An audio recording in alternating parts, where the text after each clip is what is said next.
the June 2nd, 2020 full City Council meeting. The clerk will call the roll to record attendance. Anderson Burgos. Anderson Burgos. He's not here yet. Okay. Bartley. Here. Rainey. Here. Hernandez. She's here. She's raising her hand. She's having audio problems. Okay. Leahy. Present.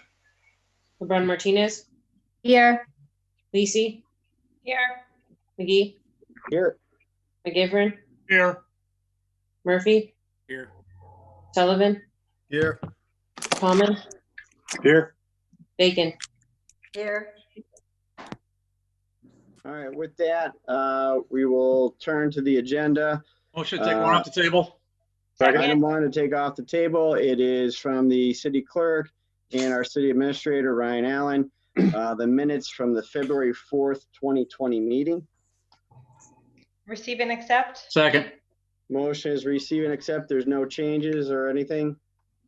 With that, all those in favor? Aye. Aye. Opposed? Next on the agenda that was laid on the table is item number 2.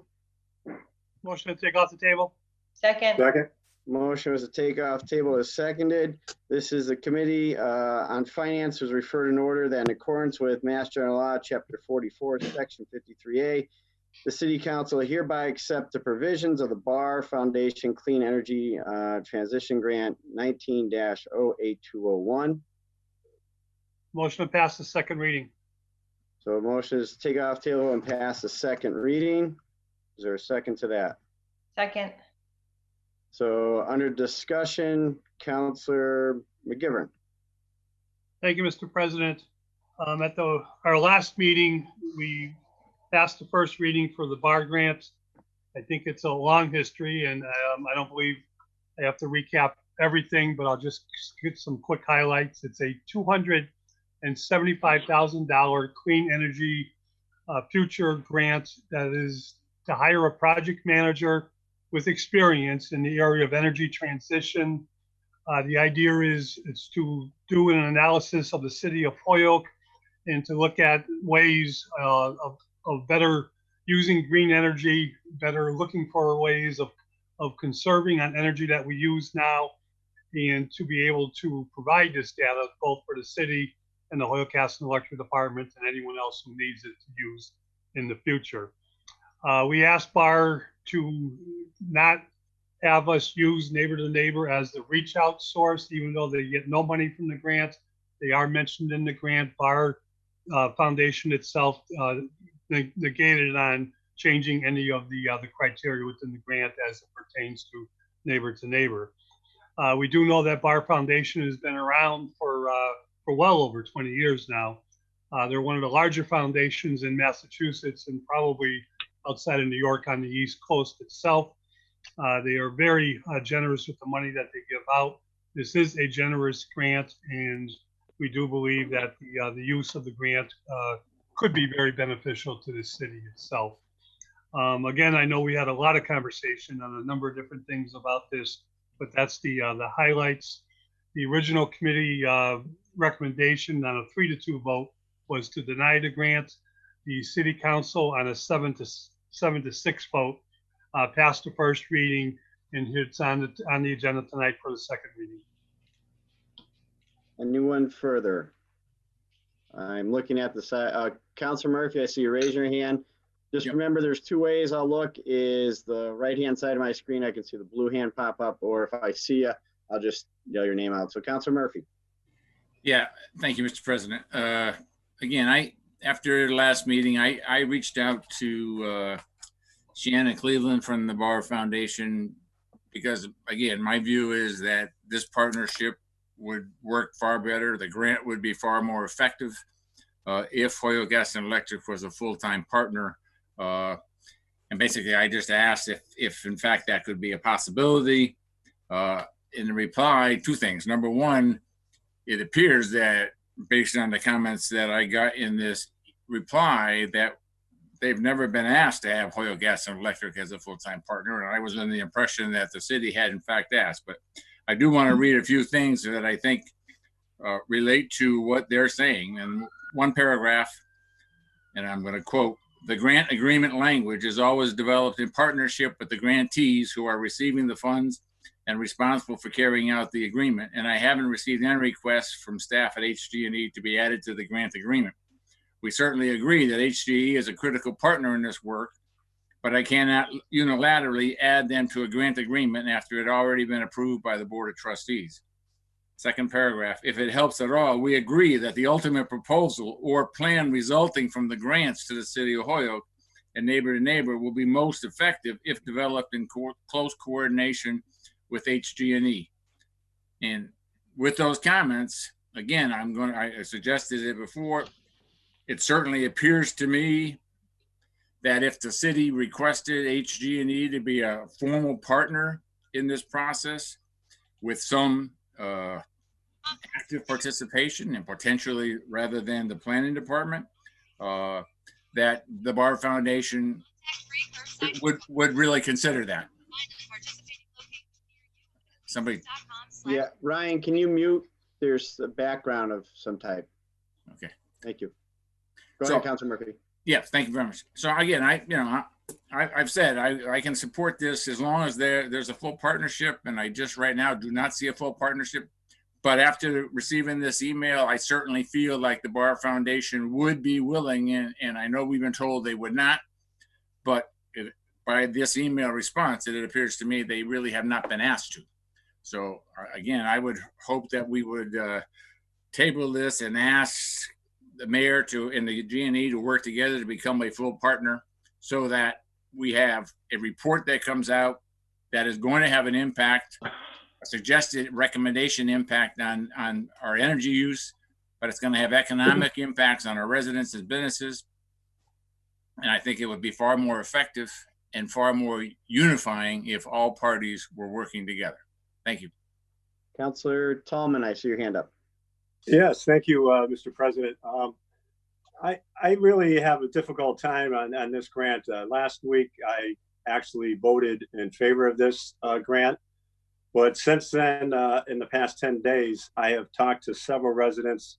I talked to Jim Labelle at the G&E, talked to some business leaders, and the detrimental effect that this could possibly have on residents and businesses got me to a point where as this grant is written, I would have a difficult time voting for it. So tonight, I respectfully, and I respect the people that are in favor of this grant, but in my opinion, at this time, unless we get further clarification or we could send this back to committee, I would like to state that I will not be voting for this grant that is written tonight. Thank you. Councilor Sullivan, you had your hand up? Yep. Thank you. Up there. For those of you older generation out there who went to Holyoke High, we had a great teacher named Tom Donahue. And one thing I remember are the opening words to Virgil's Aeneid. When arma virumque cano, Troiae qui primus aboris. And it's a story of a Trojan horse, all right, that brought out the downfall of a civilization, all right? And what I'm telling you right now is this grant, as it's worded, as it stands, is nothing but a Trojan horse. All gifts, just like a Trojan horse, all gifts are not what they might seem on the outside. And this one, what's inside of this, we don't know. And without Holyoke Gas and Electric as the lead in the administration of this grant, we're accepting exactly that, a Trojan horse. Mr. President, Councilor Graney. quousque tandem abutere Carolina parientia nostra. That is the opening lines of Cicero's oration in the Senate, which I learned from Senior Donahue at Holyoke High School. And I agree with Councilor Sullivan, and I agree with Councilor Murphy and Councilor Tallman that this will be more problems and more expensive than it's worth. Thank you very much, and I will vote no on this. Anyone further? Councilor Anderson Burgos, I see your hand. Remember, if you're muted, to unmute. So I took the liberty of speaking with Jimmy James Labelle. And there are a few things that I asked him. One of them was about the current pipeline that comes to Holyoke. This current pipeline is 8 inches.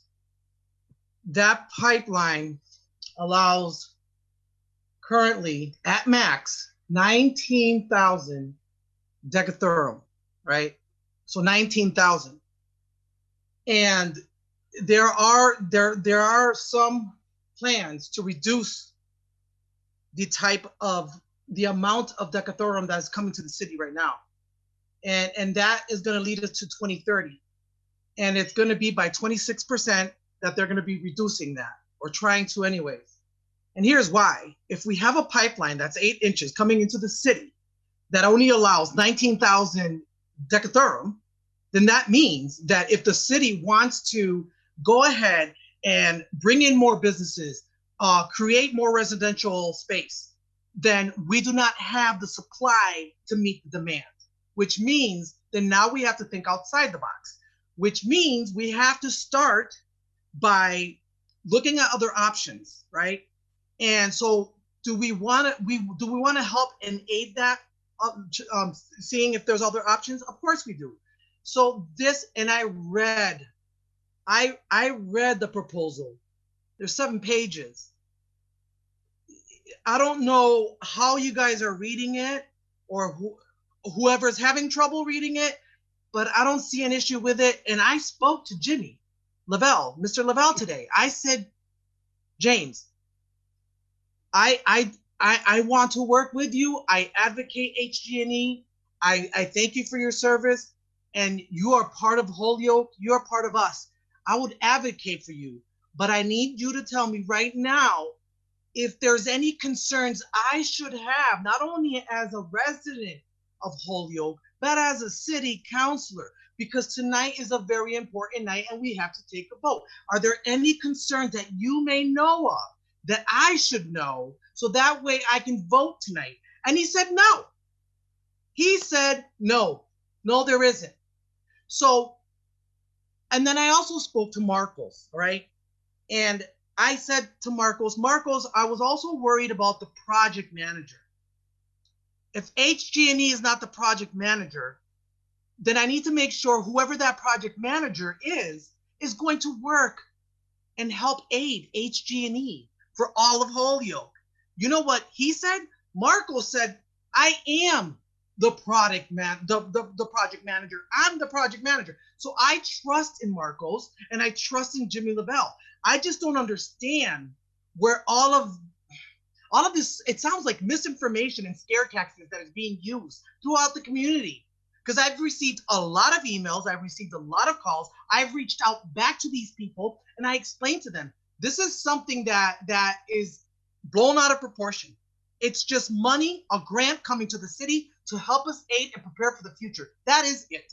And that is all I'm going to say. If you guys have trouble understanding that, God bless you. But this is all I'm going to say for tonight. Thank you. And I hope and pray to God that we make the right decision. And I'm voting obviously yes.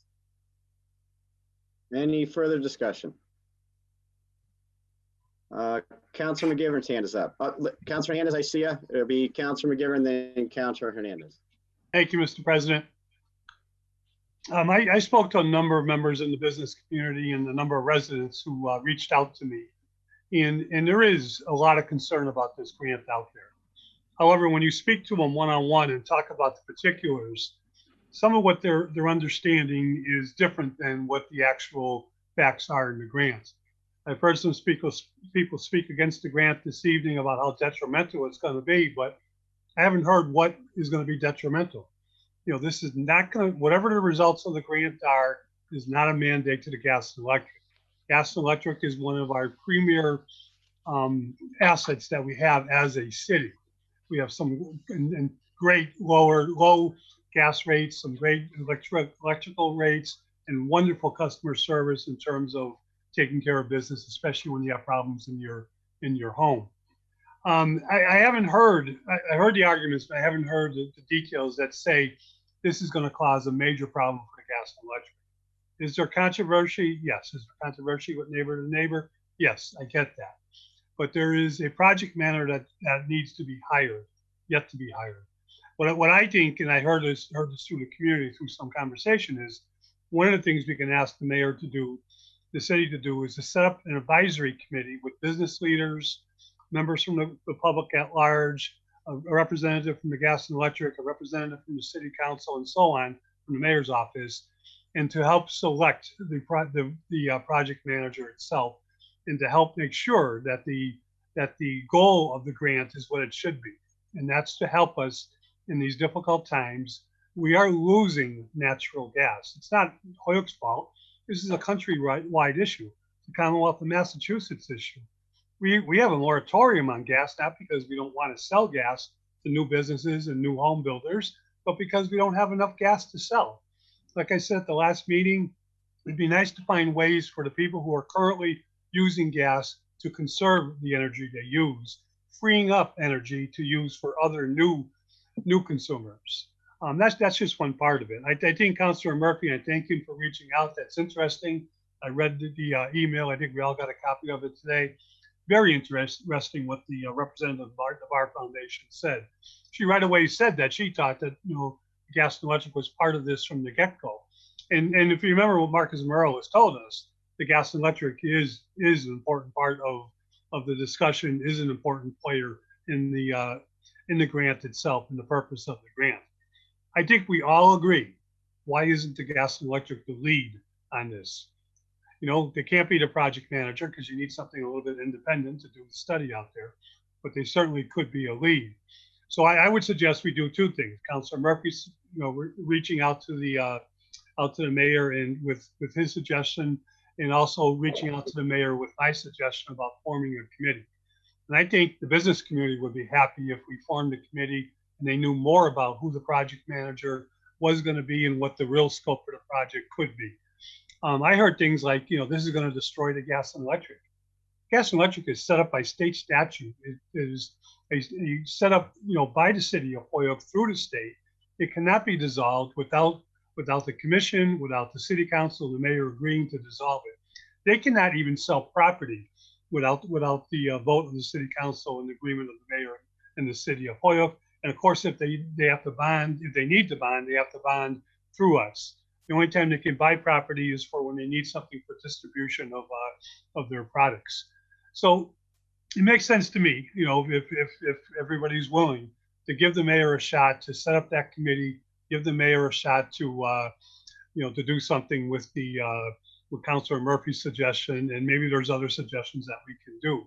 This is a lot of money, but more important, like I've said, the Bar Foundation has deep pockets. And I think it's a good idea to get in, have a good working relationship with them, and there may be more grants down the road that can go directly to helping out our consumers, to helping out a lot of people in need of those type of grants.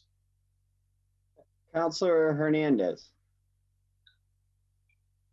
Can you hear me? Can you hear? Yes. Yeah. Oh, great. I just wanted to make sure that I was being heard, because before I was having the audio issues, and I don't have nothing to add to this. Okay, Councilor Vacant. Thank you, Mr. President. I just want to support Councilor Murphy's motion to table this matter in light of the fact that the Bar Foundation has said that they are open to entertaining what is the exact request that we made the last time we tabled this, which was to have the HG&E added in as a partner in this grant. And I'm hearing tonight for the first time two things. One, they were not approached, and two, they are open to it. And I really think there would be attitudes and support changed on this grant if that happened. If we vote on it tonight, I will remain a no vote.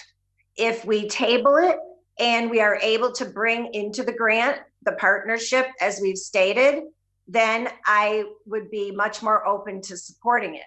I will also add that I had a conversation with our manager of the HG&E, and the takeaway I have from that conversation is that he and they are supportive of any grant that shares the goals of the HG&E.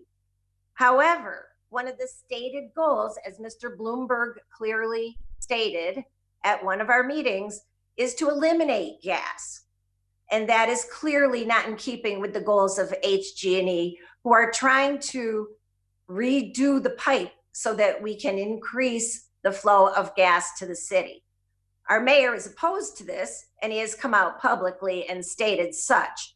And so because of those two reasons, I would not support the grant tonight, but if there is a change made as we requested prior to this meeting, then I think it would change the dynamics. Thank you.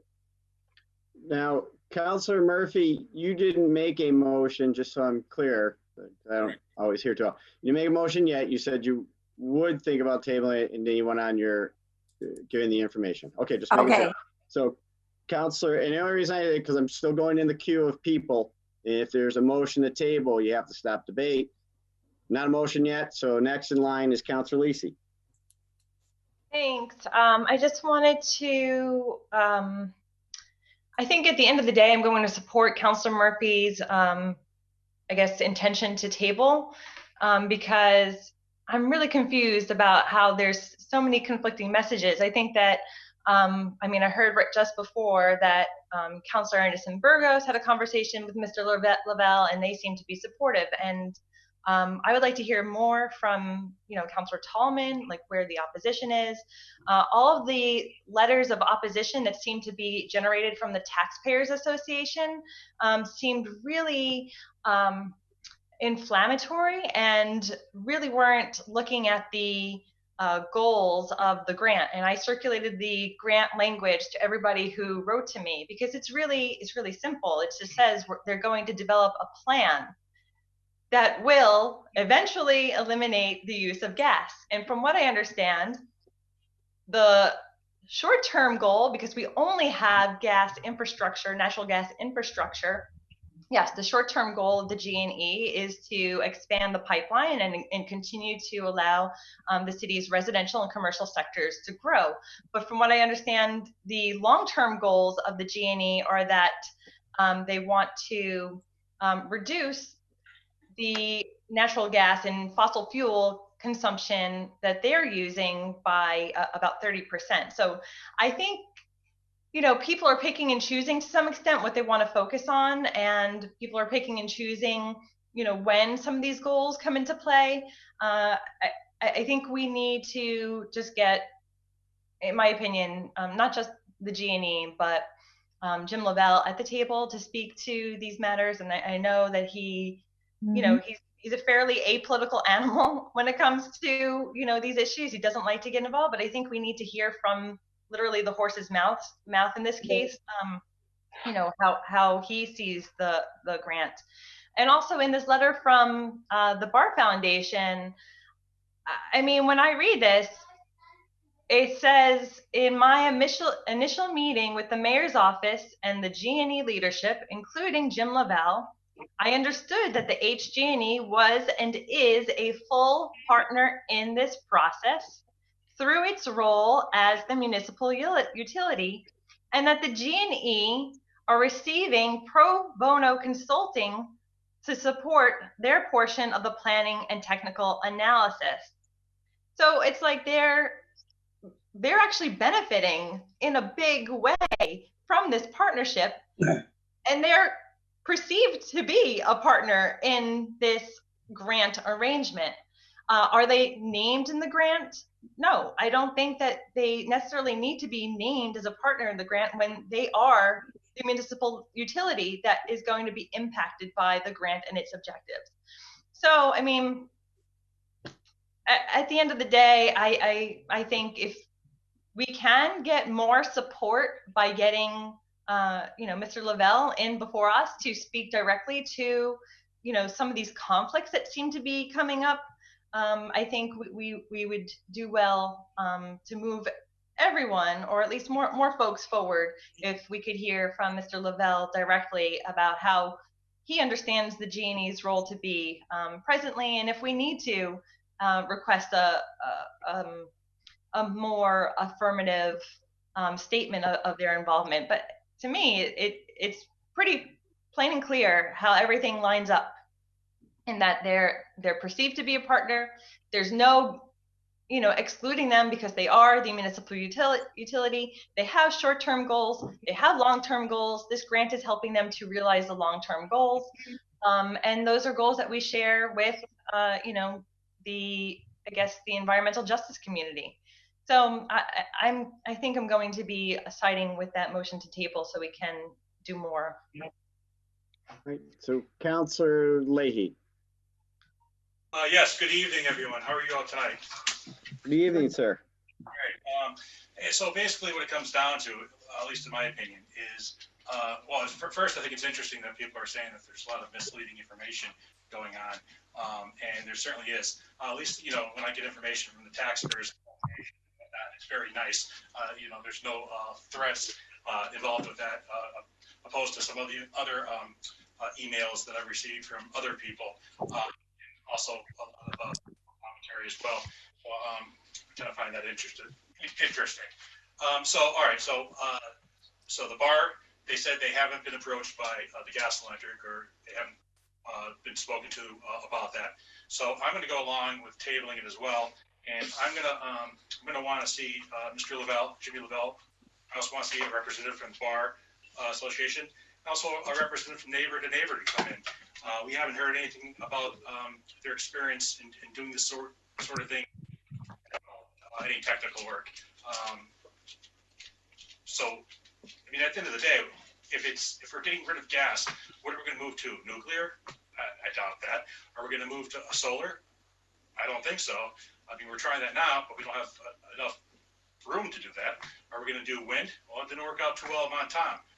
So be interesting to hear Mr. Labelle, and so I'm going to go along with the tabling. Thank you.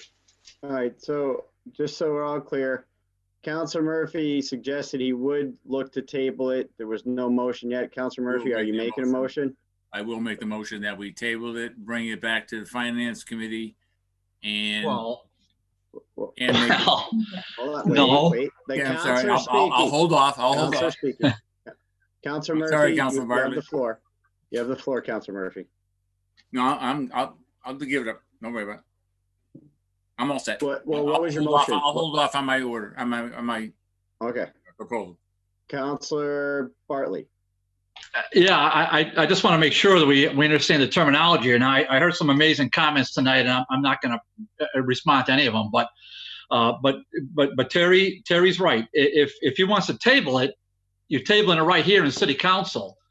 But if all of us recall, and I know the president recalls it, because they were all 7-6 votes last week, we made a motion to refer it to the Finance Committee because that's what our rules say. The finance chairman voted no. The city council president voted no. 7 of you voted no to send it to. So we wanted to do that last week. And now I hear a change of heart by one counselor, and all of a sudden we're going to table it here in city council. Well, I'm happy to table it here in city council if that's the motion, I suppose. But what I just heard from my friend, the Ward 2 counselor, is that we want to have and other counselors. I never heard of an advisory committee until tonight, and I haven't seen the words Holyoke Gas and Electric at all in that letter. Maybe I missed it. I didn't see advisory committee in there. Those words are not stated, and Holyoke Gas and Electric are not in the Bar Foundation letter or grant. That phrase is not in there. Now, we can have a discussion. I would certainly support setting this to finance if that's Councilor Murphy's wish. If that's the motion, and that's what I kind of hear. I see him nodding. No doubt. It's $275,000. What are we nuts? Of course we'd want to take it, but not with our hands handcuffed, and not without the full cooperation, enthusiastic cooperation of HG&E. So, if Councilor Murphy wants to, I'll make the motion myself. I motion to refer this matter back to finance for a hearing. I'll stop you there. Second. Councilor Murphy, What do you mean stop me? I made a motion, Counselor. Whoa. He was I making a seconded. motion until you rudely Counselor, interrupted. Counselor, the motion is made and seconded. You're done. You're done speaking. Thank you. Counselor, Counselor, you're out of control. You're out of order. As I'm always. out of order. I'm following the rules. They're not following the rules, Mr. President. Counselor Murphy, you were making a motion. You deferred to Counselor Bartley to speak. Do you want to? I will make a motion to refer this back to the Finance Committee with the specific purpose of bringing in Bar Foundation to get a formal statement as to whether HG&E is going to be a full-fledged partner. And we also bring in the top level management of the G&E, as well as the people from neighbor to neighbor. Let's see if we can put something together that's going to make sense. All right. So with Right that, now, I'm referring it hold back. on a second. Hold on. Counselor McGivern, I see your hand up, but there were other hands up before you, unless they didn't remove the blue one. The first one was Counselor Leahy. So Counselor Leahy, was your hand still up? Yeah, no, just very quickly. I agree with Councilor Murphy's motion, but I also want to include a representative from the bar. Yes. Absolutely. Okay. Now it's Counselor Lisi, then Counselor McGivern. My hand should be up. Sorry, Counselor Bacon, I see you. Counselor Lisi's down. Or Counselor Lisi, are you No, down? I wanted to speak. I just realized that my hand was up from before, then I didn't take it down. So I mean, I guess we're all meeting virtually, and so it may be easier to get somebody from the Bar Foundation to speak with us, but I do feel like that's overreaching in some ways, that somebody from the Bar Foundation, I mean, to sit on a meeting with us, it just sounds really like, it sounds like a big request in my opinion, and I don't think that that's necessarily realistic. But you could file the order and we could figure out, or we could send the order to committee and we could figure out if they're willing to talk to us. But I mean, it doesn't sound realistic to have somebody from the Bar Foundation to talk with us when they have basically put a lot of work in to present us with $275,000, more than $250,000 to do something for our city and for our G&E, to lay out a plan for the future. So I think having Jim come in is sufficient. Thank you. Counselor McGivern, then Counselor Bacon. Just, Mr. President, on the motion to refer to committee, I'd be happy to have the Finance Committee take this up again with the new items that are being suggested this evening. I just want to point out, though, I believe you, through our administrative assistant, have given us 4 to 5 dates for budget hearings. We already have a full agenda for finance scheduled next week, a week from tomorrow. So I don't know if I can fit it in the next 2 weeks without taking up like a Friday night or a Saturday morning or something. And I don't know where the Bar Foundation is on giving us time to vet this out. I just wanted to put that out on the table. I think I'd be more supportive of laying it on the table, hearing back from the mayor, hearing back from the gas and electric, and trying to get our answers. Most of the particulars of this grant we know. It's a number of people I've talked to, are find much more interested when they hear all 3 sides of the story. I would support that motion to lay it on the table on this agenda, and if we need a special meeting to. Hold on, Counselor Bacon was next after Counselor McGivern. Thank you. Thank you, Mr. President. I wanted to just ask to be sure that there would be somebody from planning in the meeting and finance also. And I think what has been very problematic in this whole process is everybody having one-on-one conversations, and never have we had all the people in the room. And I think whether it's a Zoom meeting or an in-person meeting with 6-foot distancing, that the meeting should happen. Otherwise, I don't see how we're going to be able to get on the same page enough to make this happen. So I will support the motion to send it back to finance so that hopefully we can iron all these mixed messages out and get a clear communication. Thank you. Councilor McGivern brought up a point. I was waiting until the president's report. The chairs did receive an email from Ryan Allen, June 11th, June 15th, June 22nd, are all for the budget, of which then the final date would be June 29th, leaving June 30th as a safety day. So the 29th would be for us to meet as a full council to then make cuts to the budget, or in essence, vote on the budget. If it carries over, we still have the 30th to act on the second day. So 11, 15, 22, 29th is the full city council meeting on it, with leaving the 30th as a safety net. Just putting that out there. The motion was by Councilor Murphy to send it back to finance. Councilor McGivern, did you make a second motion? Just being clear. I want to make the motion, but I'd like to hear from everybody about, can we do it in 2 weeks on the floor? Make a motion to table. So motion was a table. There's not a second. I want to second it. Oh, so that was seconded. Can we still discuss the motion to table? No, once you make a motion to table, you can't debate it. So the motion is to table. So we'd have to take a vote. All in favor of tabling? Please. Aye. I'm gonna withdraw my second so that I can. Right, so there's no motion to table anymore. It wasn't seconded. Councilor Lisi. So I think if it's at all possible to have a meeting in advance of our next city council meeting, like the hour beforehand or half hour beforehand, that doesn't create congestion in terms of our scheduling. And I think that would be, the best opportunity to get Mr. Labelle before the full city council, so that everybody could hear what he has to say directly. That seems to be the most, I think, pragmatic way forward. And I'll be seconding the motion to table on this agenda if nobody else wants to speak. So there's hands up on the side. Councilor Leahy, I see your hand up. Yeah, thank you. So I'm not sure when the last time I've already read this Bar Foundation grant application, but there is a subsection in there talking about substantive changes to grant for modifications.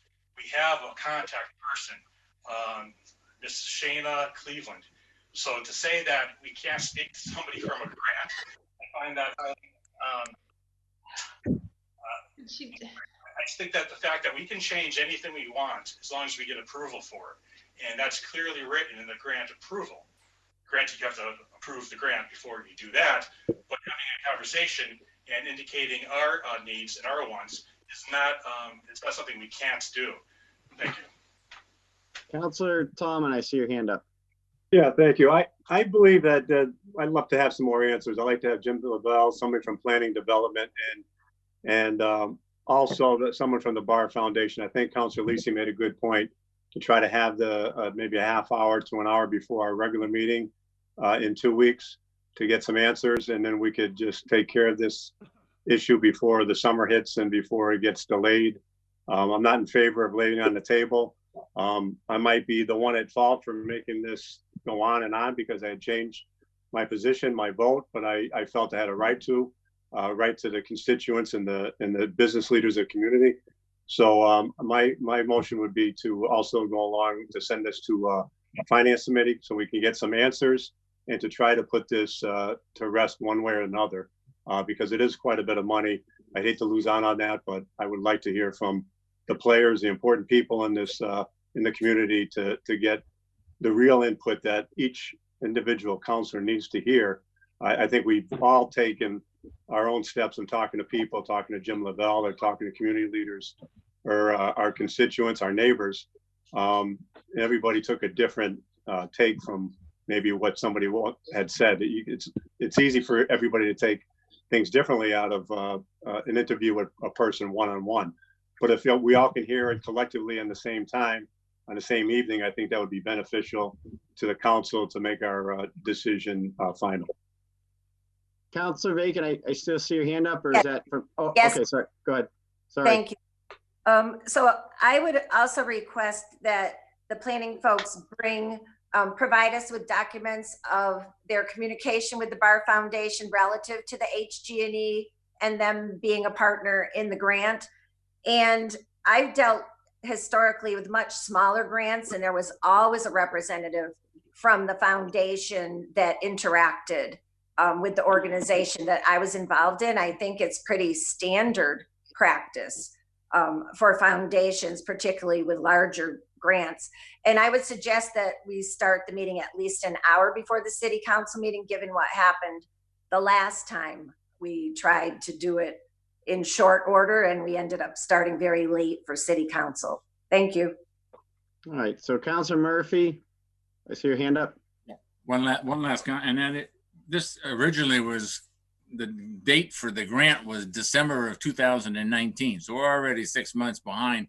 If we were to get it right and wait another month, rather than either do what one part of the community or the other part of the community doesn't want in order to get it done, I'd rather have it go to committee, make sure we get the answers that we want. I do think, based on the quick response I got from Ms. Cleveland, that we will get someone from the Bar Foundation to participate. And I do think part of this is just the city requesting that gas and electric, and the gas and electric agree, of course, be included in this grant as part of a specific part of the project and a partner to the project. So again, my motion is to refer to committee, and I hopefully we're going to be able to get people together so that we get this right. If we are going to approve it, let's make sure we approve something that has as much community support as possible. And if not, then we need to figure out a way to do other things. So, thank you.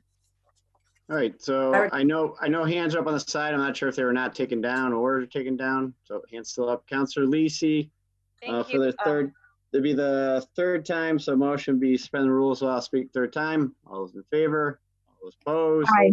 Councilor Lisi. Thank you. Just want to make it really clear, even in the letter that Shana sent, no, I'm sorry. It's Shanna. Sorry, I lost it. But she says, like, she cannot unilaterally change her grant. Like, any change that we request would have to go before the Bar Grant Foundation. And as Councilor Murphy noted, we're 6 months in delay of like taking up this item and making some progress on it.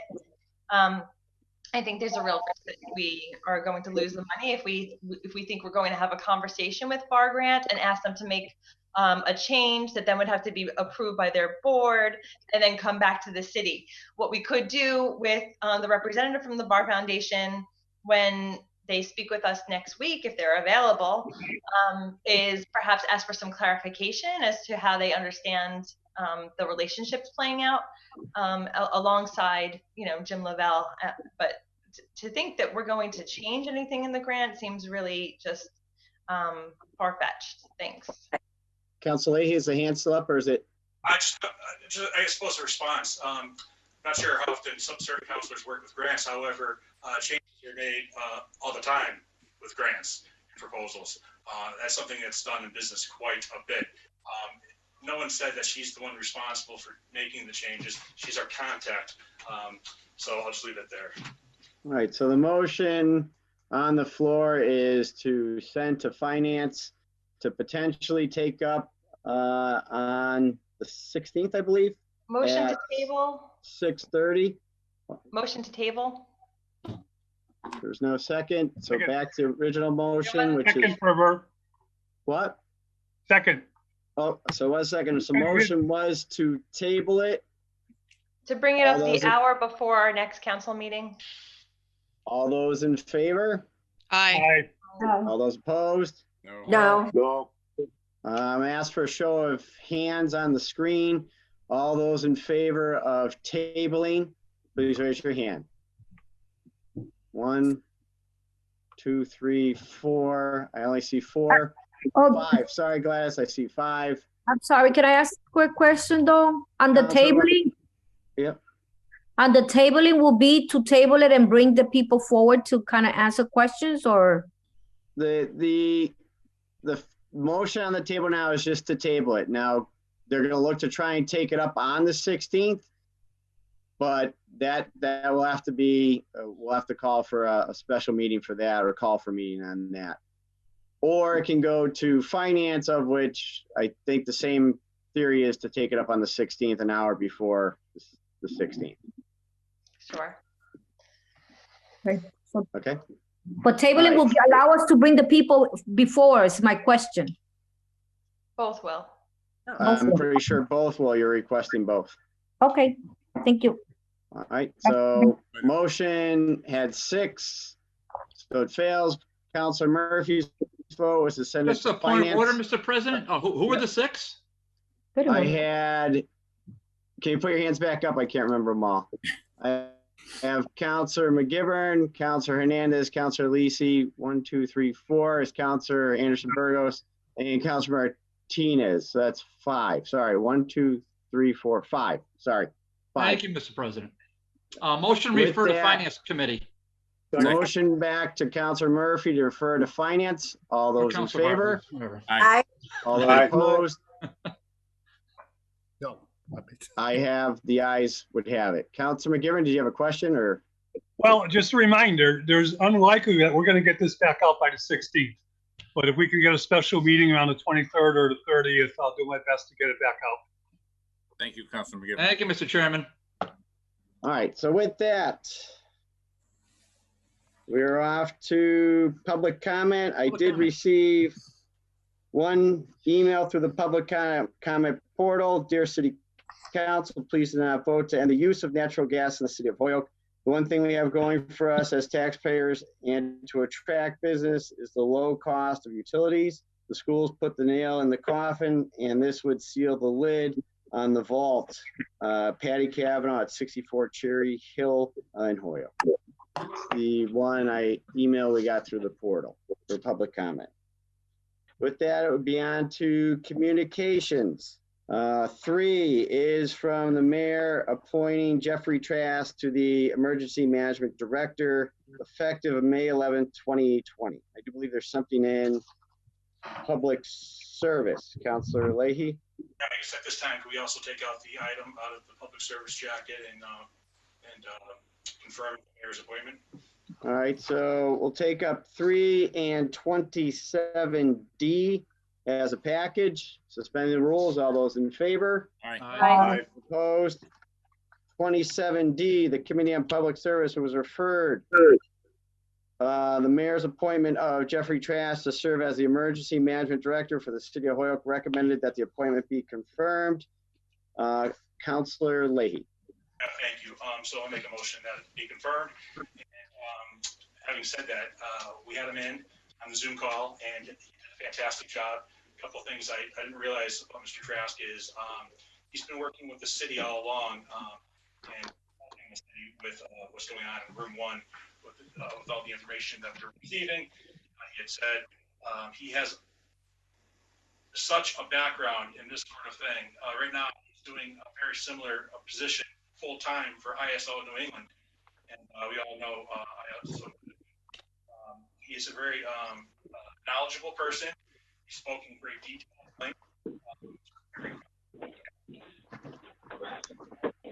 Councilor Leahy, we're losing you, Councilor Leahy. Those are the AirPods. The AirPods are making him, we can't hear nothing because of the AirPods. Councilor Leahy, can you try again? Yeah. So anyway, so I think that I lost my train of thought. So there's a lot of other councilors that were in the room that night too, if they want to speak on his behalf. But I definitely think this person is going to be a great fit. Councilor Tallman, I see your hand up. Yeah, thank you. I'm very familiar with Jeffrey Trask. He's a graduate of Holyoke Catholic and very involved in the community. He's also a fire commissioner. Got a great background, and the job he's doing now would really be beneficial to the city as what he's doing with ISO New England. I really think this is a tremendous appointment, and looking forward to working with him in the next year. And thanks for the work you've already done, Jeffrey. Councilor McGivern. You're muted, Councilor McGivern. Got to unmute. Sorry, Mr. President. This is a fantastic appointment by the mayor, an individual who's, as Councilor Leahy, Councilor Coleman pointed out, is more than qualified to perform these duties. I'd asked that it went to committee because I think most of us knew that, just not just his resume, but understand him from his work he's done as a fire commission. both the fire chief and the fire commission and everybody that knows Jeffrey, do recommend him for taking on this task.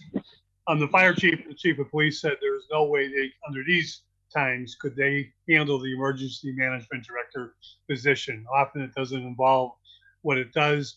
One of my concerns was that how could Jeffrey Trask handle it, still working for ISO and still doing all that he does. And I guess he's one of those multitask persons that doesn't sleep. And he was confident that he's been involved with the city so much in the COVID emergency task force that he can continue to do so. And he actually looks forward to doing it and taking over the reins as the emergency management director. So I fully endorse him and thank Councilor Leahy and the members of the committee for a great performance by them last week. With that, the motion is to receive and confirm Mr. Trask to a one-year term that will expire May 2021. All those in favor, unmute everyone. All those in favor? Aye. All those opposed? We don't need a roll call for this one, would we, Councilor Leahy? I don't think we would. All right, so with that, 3 and 27D was confirmed, received and confirmed. 4 is from the city clerk's office and from Ryan Allen, May 5th, 2020 minutes of the meeting. Motion receive. Motion to receive. Any comments, any concerns? No. All those in favor? Aye. Opposed? There was a comment or no? Okay. No. 5 is from the tax collector. It's the revenue comparison requested by Council Murphy from May 1, 2019 to May 1, 2020. To be received. And if I could, I'd like to make a request that we send a communication both thanking her and asking her if she can do the same thing for our next meeting comparing June 1st. June 1st, 2019 to 2020. Right. All right. Correct. Can we receive and put a copy into finance and a copy to city councilors who didn't get a copy? All right. So motion is to receive, copy to finance with a request for another update from June 1st, 2019 to June 1, 2020. Councilor Bartley, your hand's up. Oh, yeah, it was. But Joe kind of jumped in there. I wanted to actually, I don't have a copy of it, but I might have missed it, Mr. President, in the flurry of emails. So I don't doubt that it was sent to me, but seeing how Councilor Murphy wants it from June to June, I was hopeful we could receive it and then refer it to finance for a discussion. But not having seen it, I don't really know what I don't know what it says, and I don't know what questions I'm going to have. So I guess I just like to see the June one, and we'll take it from there. Thank you. So we'll get a copy to everyone. We'll have Ryan send a copy to everyone in case you didn't get it, and then send it to committee. Councilor Murphy, your hand's up. Yeah. So yeah, and I think there was a mix-up because I ended up actually didn't get it either, and I just got it, and it was already they thought it had already been sent out, but I just got it yesterday. So I do think referring to finance makes a lot of sense, and it's actually I was pleased that the numbers at comparing the 2 years, we are actually in the positive, believe it or not, by almost $2 million right now compared to where we were May 1st of 2019. Obviously, we are now going to be in a situation where we really have the most devastating part of COVID with May and potentially June. But that's why I wanted to get the June figures. But our tax collections were pretty much close to where they were last year. Our motor vehicle excise taxes were pretty much the same. Our in lieu of payment in lieu of taxes was up. Amazingly, our room and local meals tax was up, but obviously, again, that's going to be ones that are going to be really impacted in the last 8 to 10 weeks. So I do think it's a document that everybody would have, and I do think getting another one for June makes sense, but I agree with sending it to finance. And I do thank her because obviously there's a lot of documents there, a lot of information, And I think it's important that we have as we get into the budget process. So thank her and Right. thank you. So motion is received, copy to finance with a copy to make sure everyone on the council received it, and then the request from June to June. All those in favor? Aye. All those opposed? 6 is from the Office of Community Development, the amended annual plan legal notice CARES Act, CDBG, CV funds and spreadsheet. Yeah, Mr. President, in light of all the exigent circumstances going on, and I know we got an email to sort of take it up today. I just don't. I mean, I just got this. We're not going to have a DGR hearing. It's just not realistic, especially in light of the schedule. But I wasn't planning to have one anyhow because of the pandemic. So I'd like to, with the council's permission, I won't make the motion yet, but I think we should just table it now, have a chance to digest it over the next 2 weeks, and then take a vote on it in 2 weeks. Okay, But so that's my take. motion would be to table it to then, Unless somebody else wants to speak, Mr. President, I don't want to make the motion and cut somebody off. well, no, I think it's a good motion. I mean, we Yeah. did just receive it, and if we can take it up on the 16th after people have reviewed everything, we can email questions in. If not, we can take it up on the 16th. Did we Take it ever off the get, table. I'll second the motion. All right, so the motion is to table it, take it up on the 16th. All those in Mr. favor? President, I thought I saw Councilor Murphy raise his hand. Oh, did you? I'm sorry, Councilor Murphy. yeah, do we ever get a copy of what the specifics of each proposal were? I mean, I don't recall ever seeing, I recall just getting the totals, but not what each one was going to do. And Yeah, I have a breakdown of it. We can get you a copy of that. but but specifically, like, for example, we're talking the first page, we're getting 135,000 for enhanced bike and pedestrian pathways. I mean, I don't know exactly what that's going to do. And then we turn down rental assistance programs and things along that line. We turn down some feeding from programs to provide food. I just want to get a comparison. I'm assuming they had to submit a proposal as to what their intentions were. But I have not seen anything. And if I missed it, I'm sorry. But I think that if we could get that from Alicia before our next meeting and give us a week or so to be able to digest that, I would appreciate that as well. Yep, so I'll email her tonight and ask for that breakdown. Okay, thank you. Anyone else? Motion table. Seeing no blue hands or anything else, motion was to table, it was seconded. All those in favor? Aye. All those opposed? 7 is from Michael Pfeffner, Secretary of Administration of Finance, Communication, Federal COVID Relief Fund. It's a communication regarding the CARES Act, background around the CARES Act, 150 billion through COVID relief. I'd say this probably goes to finance. Second. Or I'll make a motion to send it to finance. Second. Second. Motion is to send to finance. All those in favor? All right. Aye. Opposed?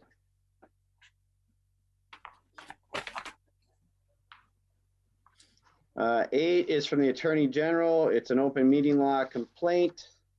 This is from Counselor Vacan on 5/14/2020 with a complaint that the open meeting law for 4/21/2020 of the City Council was in violation. The agenda item 4A called for the full City Council to recess on 4/21 to allow the subcommittee of the City Council to meet. No Finance Committee meeting agenda with date, time, access to the public, and topic to be discussed was posted for the 48 hours prior to the Finance Committee meeting. 2, the Finance Committee was held on a Zoom, and there was no public access by phone or other manner, except that it would be watched on local television, channel 15, or on your computer.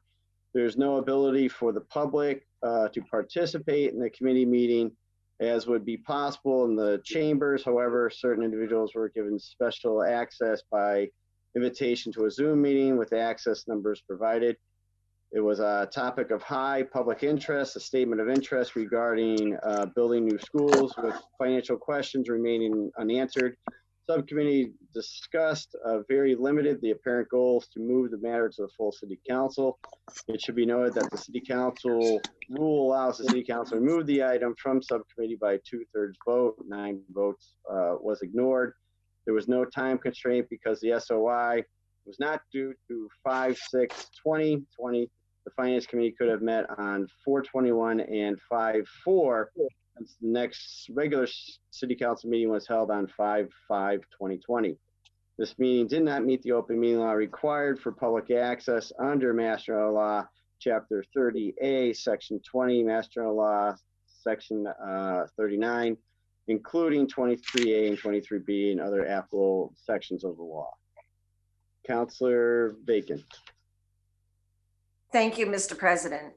I raised my objections to this process at the time, and my concern is, and I understand the challenges that we're all functioning under with the restrictions that we have been placed under with the COVID pandemic. However, I do not think it is the time where we should be less transparent to the public, but that we should be taking extra steps to ensure that we are being transparent and giving the public every opportunity to participate rather than limiting their opportunity. And my perception of this posting and the way that it was handled and the basis for my complaint is that it made it impossible for the public to participate or have any meaningful access to the meeting other than being able to passively watch it. And so because of that, I filed this matter because I just want to be sure that going forward, we are being as transparent as possible. Now, just and by way of solving the problem, part of this also includes 4 items that I have put forth for resolving it, which I believe everybody has a copy of before them. But as we had in every other committee meeting since I've been on the council, one of my proposals is that we would post the agenda as we always post every agenda, unless in exceptional circumstances, we take a supermajority vote to pull something out of committee, which would also be legitimate under our rules. So I would ask that going forward, we continue to do business in the proper manner that we had always been doing it up until that date. The other thing I've also asked is that the meeting phone number be provided to the public. I have seen this done in many other public meetings. I understand there's been stated concerns about Zoom meetings and the possibility of somebody coming in and putting something up on the board that was inappropriate or disruptive. But we do have control of the Zoom when we're setting up these meetings.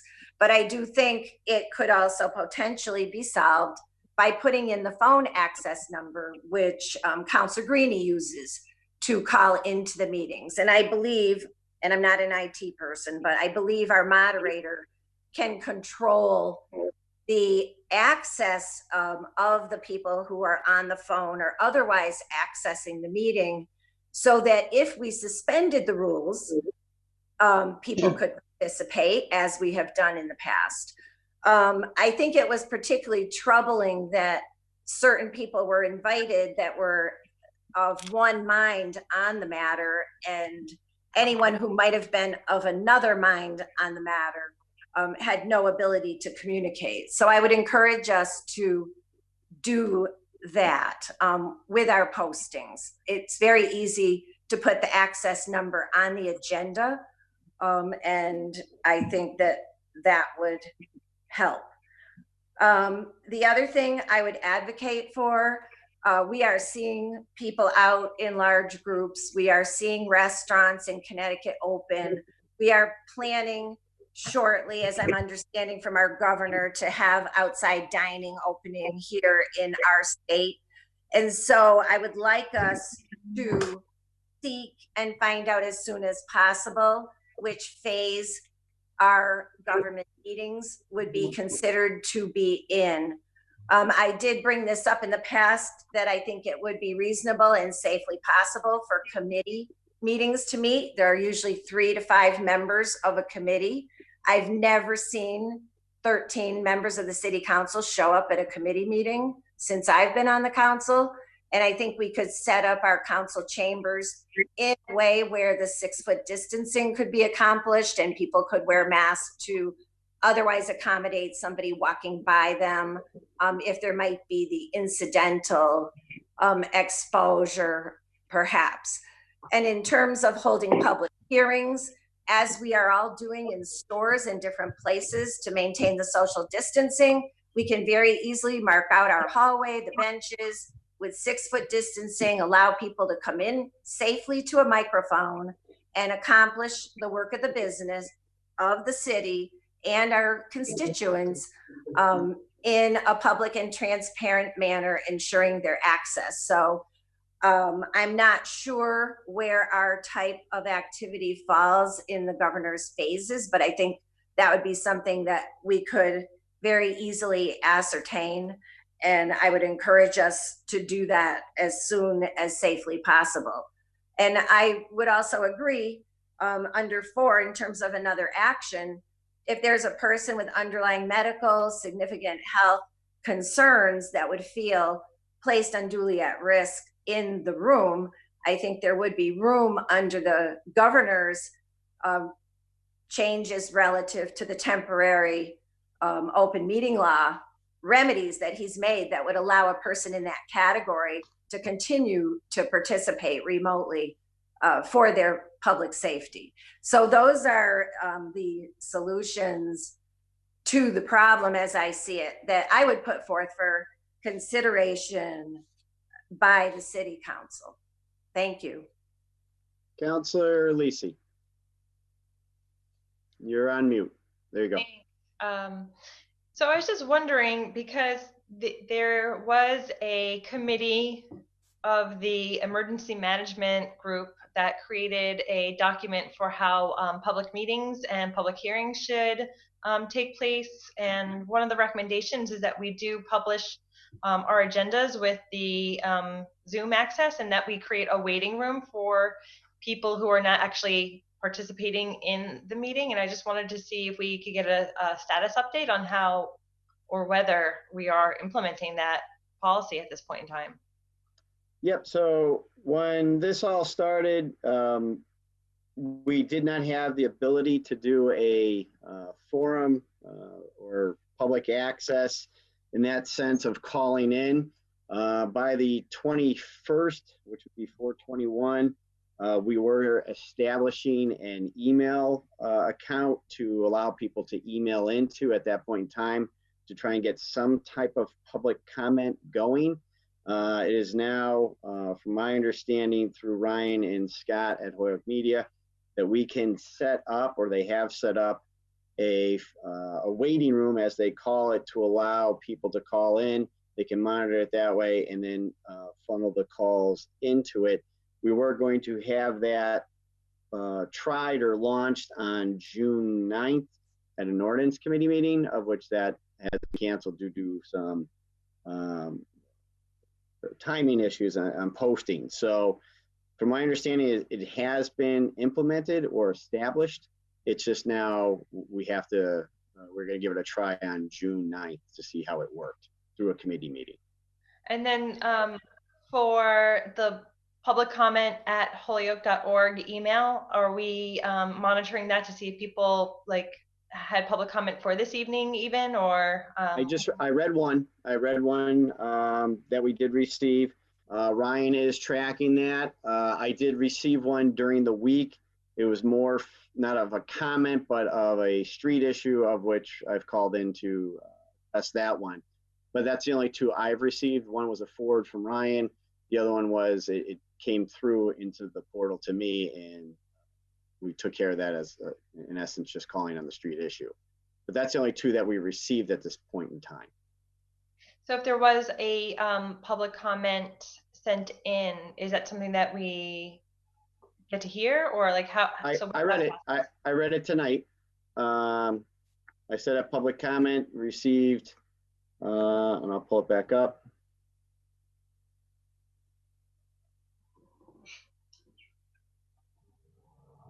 Dear City Council, please do not vote to end the use of natural gas in the city of Holyoke. The one thing we have going for us as taxpayers and to attract business is the low cost of utilities. The school put the nail in the coffin on this and would seal the lid of the vault. Patty Kavanaugh, 64 Cherry Hill.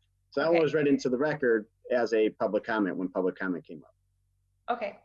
All right. So it seems that at the ordinance committee meeting that we're getting together for the 9th, we'll be able to utilize that waiting room function and then have it available for our full city council meeting on the 16th, if not other committee meetings before then. Correct. Okay. Thank you. Councilor Hernandez.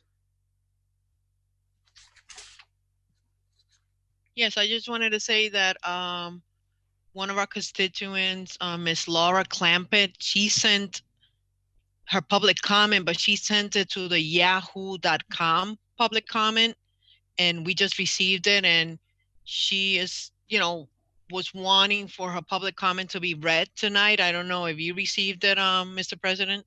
I did not. I know there was confusion as to a Yahoo account, but I'm not sure how that one got. When Ryan established it, it's the account that just came over to us, which I believe is the first one that you referenced, which was .org, I think it was. Ryan can confirm that. Right. So Holyoke.org.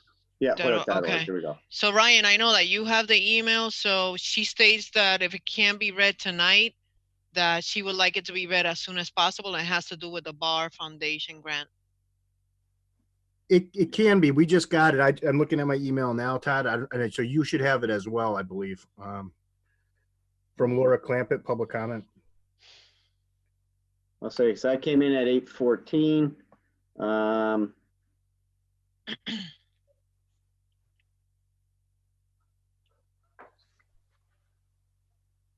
here we go. Correct information. Mr. President, I make a motion to go back to public comment. Is that what you want to do? Yeah, make a motion to go back to public comment. So moved. Pull up that. All those in favor? Aye. All opposed? Hello, I sent this email previously, but the email address was listed incorrectly in the previous minutes. I also CC'd Ryan Allen and the two counselors on a copy of the same email. I'm not sure if the inbox is monitored. Hello, my public comment below. Dear counselors, I was very glad to see that the Bar Foundation grant is on the agenda for the special city council meeting tonight. I hope the text of the grant attached to this email will be read into the public record for tonight. After reading the grant, I believe that this $275,000 grant is a huge opportunity for Holyoke to continue to be a leader in renewable energy. Hydroelectric power is at the root of the HG&E. I'm not sure why the councilors thought that the hydroelectric power wouldn't be considered.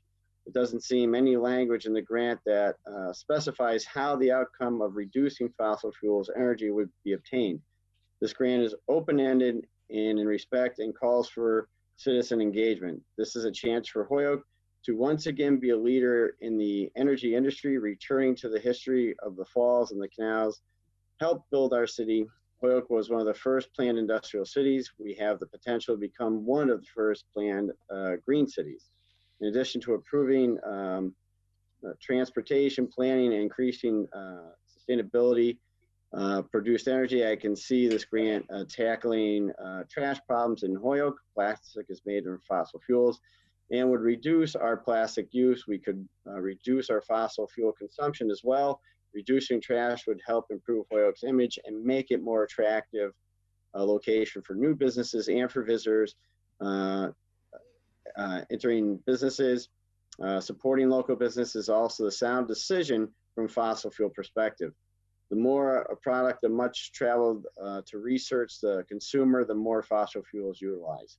Finally, the grant has public health implication. Holyoke has one of the highest rates of pediatric asthma in the state, led by a Harvard professor. I won't even try and pronounce that name, I'll butcher it. Link between COVID-19 deaths and other diseases associated with the long-term exposure of particle matter. The Barr Foundation has previously made grants to HPS and has a $95 million grant making budget for 2020. I want Holyoke to maintain a good relation with the Barr Foundation so that we can be in the running for future potential grants. I hope you will support this grant, help Holyoke plan for the future in which we are the leader. Thank you, Laura Clampett, 182 Locust Street, Holyoke. Thank you. You're welcome.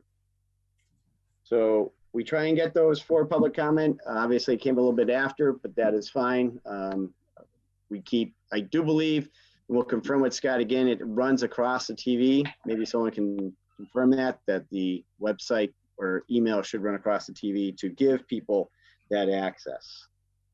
With that, Councillor McGivern. Thank you, Mr. President. I think it's the City Council's responsibility to try to resolve this open meeting complaint as quickly as possible this evening. Sounds like a good idea. I take Councillor Bacon's point well taken. I understand the importance of having public access to our meetings, not just public comment, but people to be able to see us. You know, and we know that not everybody is Zoom capable, and not everybody has, you know, the public access channels on their TV through cable. So I think I have no problem with the chat room. I know it's been in the works. I think it's a great idea. It's going to be a little bit more work on yourself and on our administrative assistant, and maybe a little bit more work on the chairs. But I think it's something that would, during these times, would work. I can't wait to get back, you know, where we are face to face and where we are able to be able to accommodate as many people as possible. I disagree that we're even near that point, though, for 2 or 3 reasons. If you know, as we are starting to open up as a state, as we're starting to open up as a country, there's a lot of rules that are transitioning and changing. But if you read, and I said it earlier this evening before we went on the air, the fine print, if you look at it, you know, restaurants, outdoor eating, not for people 65 and over. Retail, you know, curb pickup, now indoors, not for 65 and over. Public meetings, not for 65 or over. Look at the makeup of this council. There's 6 of us, you know, and I'm not going to point to everybody out, you know who you are, that are above the age of 60. I think it might be 7, but I'm afraid to ask someone. And when you look at that, there's also people at home of us as individuals who fall into that category, that we are either caretakers or live together. And those are the most vulnerable categories of this emergency. And that is what this whole stay-at-home thing was to protect the people who are vulnerable and to keep them out of the hospitals, in the emergency, you know, into the emergency and into the intensive care units themselves, because that is the biggest problem when it comes to the COVID virus itself. We're not there. City Hall is not open yet. We're not there. And I understand there's only some committees that are 3 members and some committees that are 5, but we can't say at 7, and if, you know, at some time, I wish 13 city councilors did show up to every committee meeting, but at some time, if 8 city councilors showed up to a committee meeting, we can't cap it at 6 and then expect the public to walk in the door that we don't know what number. So I have no problem resolving it with the room that can be you know, controlled, you know, so that we can get people in to talk. But I'll note on the finance committee, we purposely put that on the agenda for the full city council meeting, knowing that the full city council could endorse it and allow the finance committee to meet during that meeting. The agenda had the item that was going to be discussed, the only item that was discussed. And the people that were invited were not from the public with opinions, but people from the school department and people who were part of the process proposing, you know, what the next step was and explaining what the step was. And note that on March 4th, we had the meeting on this that did not require a public hearing, but I went back and checked the minutes. We had 9 people from the public speak as long as they wanted to. We did that for over an hour and a half. So it's not like, it's not like we violated an open meeting law where I do agree with Councilor Bacon that public access is important. People should be able to come into a meeting. But right now, for the safety of all the people I just mentioned, and for the safety of the public at large itself, I think we have to be mindful of that. So if we can do the conversation room for the immediate future, we can all get back together and maybe, down the road when City Hall opens up, we can start discussing better ways. Counselor Lisi, you still have your hand up, or is that all done? All done? Okay. So here, just some comments that I'll make with regards to this. I respect the request to see if we did violate open meeting law. To me, anytime there is an issue, it should be raised. Some points to note, as Councilor McGivern had alluded to some. On 3/4/2020, the Finance Committee met and did open up to the public to discuss the OSI in detail. As he stated, 9 people were there. When they were done, they closed that meeting and tabled the item to get answers to specific issues with the SOI from Drs. Reich, of which then on it would be April 17th, an order was filed or posted with the agenda to recess and go into that Finance Committee meeting in order to allow the Finance Chair and the committee to address those answers through Zoom, because it was answering the questions that were led to the tabling. From that, they made the recommendation out to the full City Council for the 4/21 meeting. So it was posted on the 17th, met the 40-hour requirement for open meeting law posting. It was in the agenda. It was there for the public to see. So it met that requirement. Also on 4/21, when they met as the full City Council recessed, it allowed them to give the answers to the full committee and then vote that out to the full committee to then, whether they wanted to table it, act on it, do nothing. The committee ultimately voted to accept the SOI and go forward with regards to the school. For open meeting laws, we'll remind people that on 3/12 at 8:40 p.m., the governor came out with the order suspending certain provisions of the open meeting law, Mass General Law, Chapter 30A, Section 20, which is in question.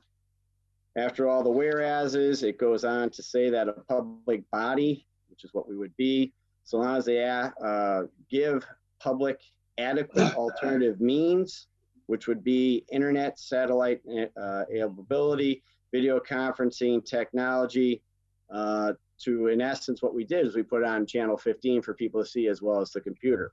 So they had access, of which we're in compliance with that. If a municipal body, a public body, for any reason or economic hardship cannot do that, they could post it on the website with the full and complete transcript, which is what we have done anyways. So we met it on both angles as to posting within the time limit required, having the issue debated in a 3/4/2020 meeting where the public could participate. As I said, when we first started to do the Zoom meetings, we had a practice meeting for an hour to make sure everyone had access to a computer, which we went out and got some for people. How to do the Zoom meetings, you had one-on-ones with Ryan and Scott to make sure you could do it. At that practice meeting, I specifically asked the full membership, what about public comment through Zoom meetings? And then I gave you the information from the chief as to the issues with opening up to random people calling in, the hacking, as we'll call it, and what they could do. At that time, the body here said no public comment until we addressed that. We had been in discussions with the legal department, that'd be Ryan, myself, and Scott, as to what access we could do in order to get that public comment up and running as soon as possible. We have an email from Crystal that says the email system that you are setting up is an avenue that could be helpful. Phone calling in is still under review if we at the time didn't have a waiting room, because we don't know who the caller would be. So I could call up and make a fictitious name and put it in there, so there was concerns there. So due to vetting of the process, 421 was told to say, so long as you're posting on TV, the computer, everything else, you're in compliance with the governor's order suspending certain provisions for open meeting laws. You have posted it on the 17th, which met the deadline before the 421 deadline, and you're in compliance with the current order by the governor. So therefore, in our view, there wasn't an open meeting law violation. It was just due to the Zoom type of system that we're in now, it's not the way we normally do it. And I said in the last meeting, as much as I like to keep government up and running and going, it's not the way I want it to be. I want to be back in the chamber, but unfortunately we have to be cautious of what's going on. I do know, it'll be in the president's report, that City Hall will be opening next week for employees to go back at smaller shifts, of which it would be open, I do believe 8:30 to 4:30 standard time. Won't be open to the public yet, but the government will be up and running. They're slowly going to be back to full-time over a period of time. So I do know that that's happening. As far as getting us back into City Hall, I'm still waiting for that information from the phases that we're seeing coming out. Once that is available, whether we go us upstairs and spread out 6 feet in the massive hall and have people do public comment through the chamber, spreading apart, we'll come up with different avenues, but we're doing as best we can under the situations that we have. But with regards to the open meeting law violation, I'd say at this time that has not occurred. But I do believe the requests for certain things that are posted here in the 4 options, we are in essence trying to get there, and we'll see it in future meetings. There's nothing else. Any other comments to this? No, so motion would be. Mr. President. I've never had one of these. Hello. Motion is just to receive, or? Mr. President. Yeah, Councilor Bacon. Councilor Bacon, there you go. Thank you. So in terms of this, I'm very happy to see that we've made progress and that we are open to improving our access relative to the technology that is available and the posting of numbers so that people can access, because there is control by the moderator and the ability to do that as has been present. So I am encouraged to hear that.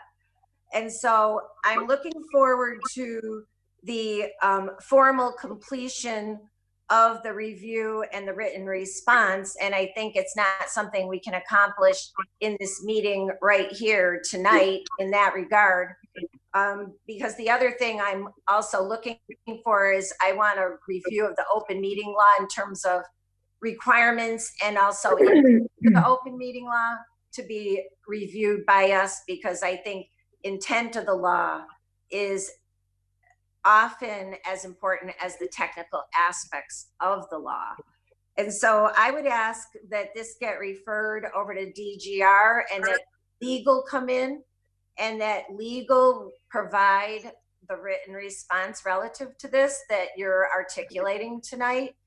And that we also have, as part of this, a review of the open meeting law. That would be my motion. That is fine. So motion is to send to DGNR with a copy to legal for response on open meeting laws, as well as to appear before DGNR to discuss this complaint. The resolutions. And the resolutions. All those in favor? Aye. All those opposed? So we go to DGNR copy to legal. Thank you. Thank you. With that, it's off to item number 9, which would be Division of Local Services, Mass Department of Revenue, approval of $34,600 for emergency City of Hoyoke COVID-19. I approve your request per rules of the office that these emergency payments may be made in fiscal year 2020 must be approved for the fiscal year 21 tax rate recap. Receives and copy to finance. Receive and send to finance. All those in Hang favor? on, no, hang on, Oh. hang on. Time out. Hold on. I withdraw. Counselor Sullivan. Sorry, Counselor Sullivan. I want everybody to understand this is pretty problematic, right? And I think everybody should understand it before we just send it to finance. What we've got is a letter, right? And the letter says they're approving a one-time expenditure of up to $34,600. Now, I contacted Matt Andre at the DLS to make sure this is absolutely just that, a one-time expenditure of $34,600. The mayor's request, all right, is the total request is for a recurring monthly approval of $34,600. Now, on an annual basis, that's $415,200. When you look at the list that composes that request, every single one of them, $9,500 per month for the duration of the crisis or until deemed unneeded. $6,800 per month for the duration of the crisis or until deemed unneeded. The third item for the $11,500 per month for the duration of the crisis until unneeded for hiring of full-time personnel. That's not what I want everybody going to wide eyes on this, what's being approved, what's being asked for, and what's been approved by the state. Thank you. All right. We'll vet that one in committee because this is just a communication from Division of Local Services. There's no order before us to accept the funds at this time. Yep. Okay, Councilor Sullivan? Yep. Okay. So that would be sending to Committee of Finance. All those in favor? All those opposed? Aye. 10 is from the Cannabis Control Commission, administrative order allowing virtual web-based community outreach meetings. Receive and refer to would be ordinance. Or DGR. DGR. Make sure I got them all together. Sorry, what's it? So administrative order allowing virtual web-based community outreach meetings, Mass General Law 94G, Mass General Law 94I, and 935 CMR 500. The Cannabis Control Commission, acting through the Executive Director, issues this administrative order in response to Governor Baker's declaration of state of emergency, which then would allow for as it says, virtual web-based community outreach meetings. Yeah, I think it's just a motion to receive. Yeah. I don't think we need to do anything, Mr. President. No, I was just saying, do you want to receive it and send it to committee to review it, or you just want to receive it? I'll send a, if you some, I mean, I'm open on this, but you can send a copy to anywhere you want, but to me, it would go to probably ordinance, I would think. All right, so motion is to receive, make sure everyone has a copy, and then to Councilor Lisi? Yeah, I think I agree with Councilor Bartley in that I think we just need to receive it. It's really, to me, like a state communication about the ability for the applicants to do community outreach via web as opposed to doing meaningful community outreach in person because of the pandemic.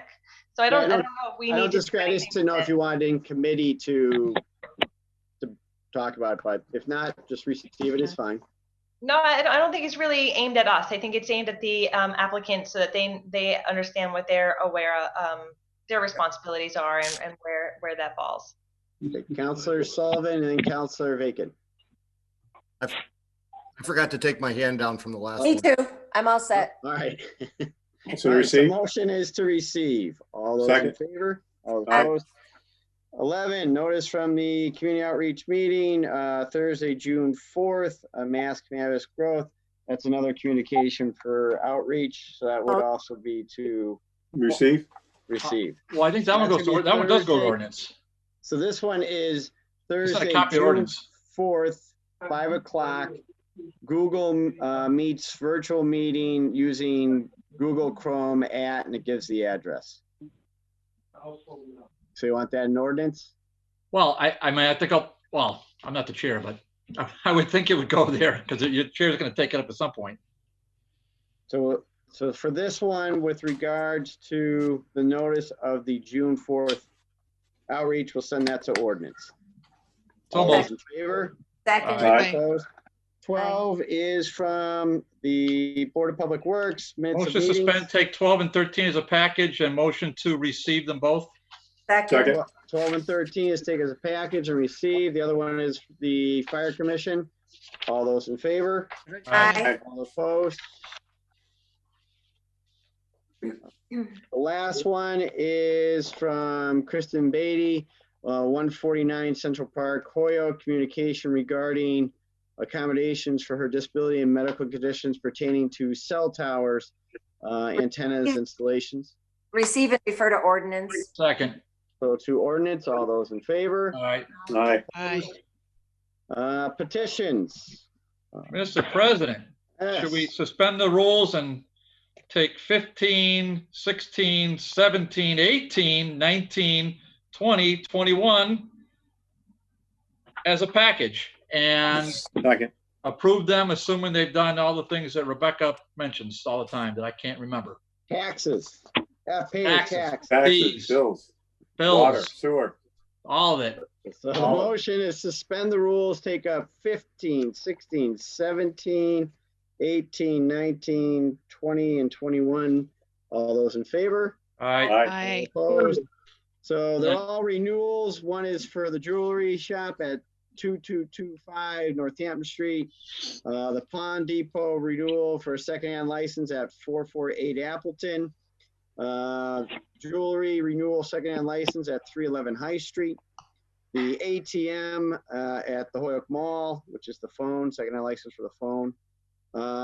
19 is a renewal for 1 pool table and 6 billiard tables at 624 South Bridge Street. 20 is from a renewal of a junk dealer license at 1 Jed Days Landing. 21 is a junk dealer license at 107 Appleton Street.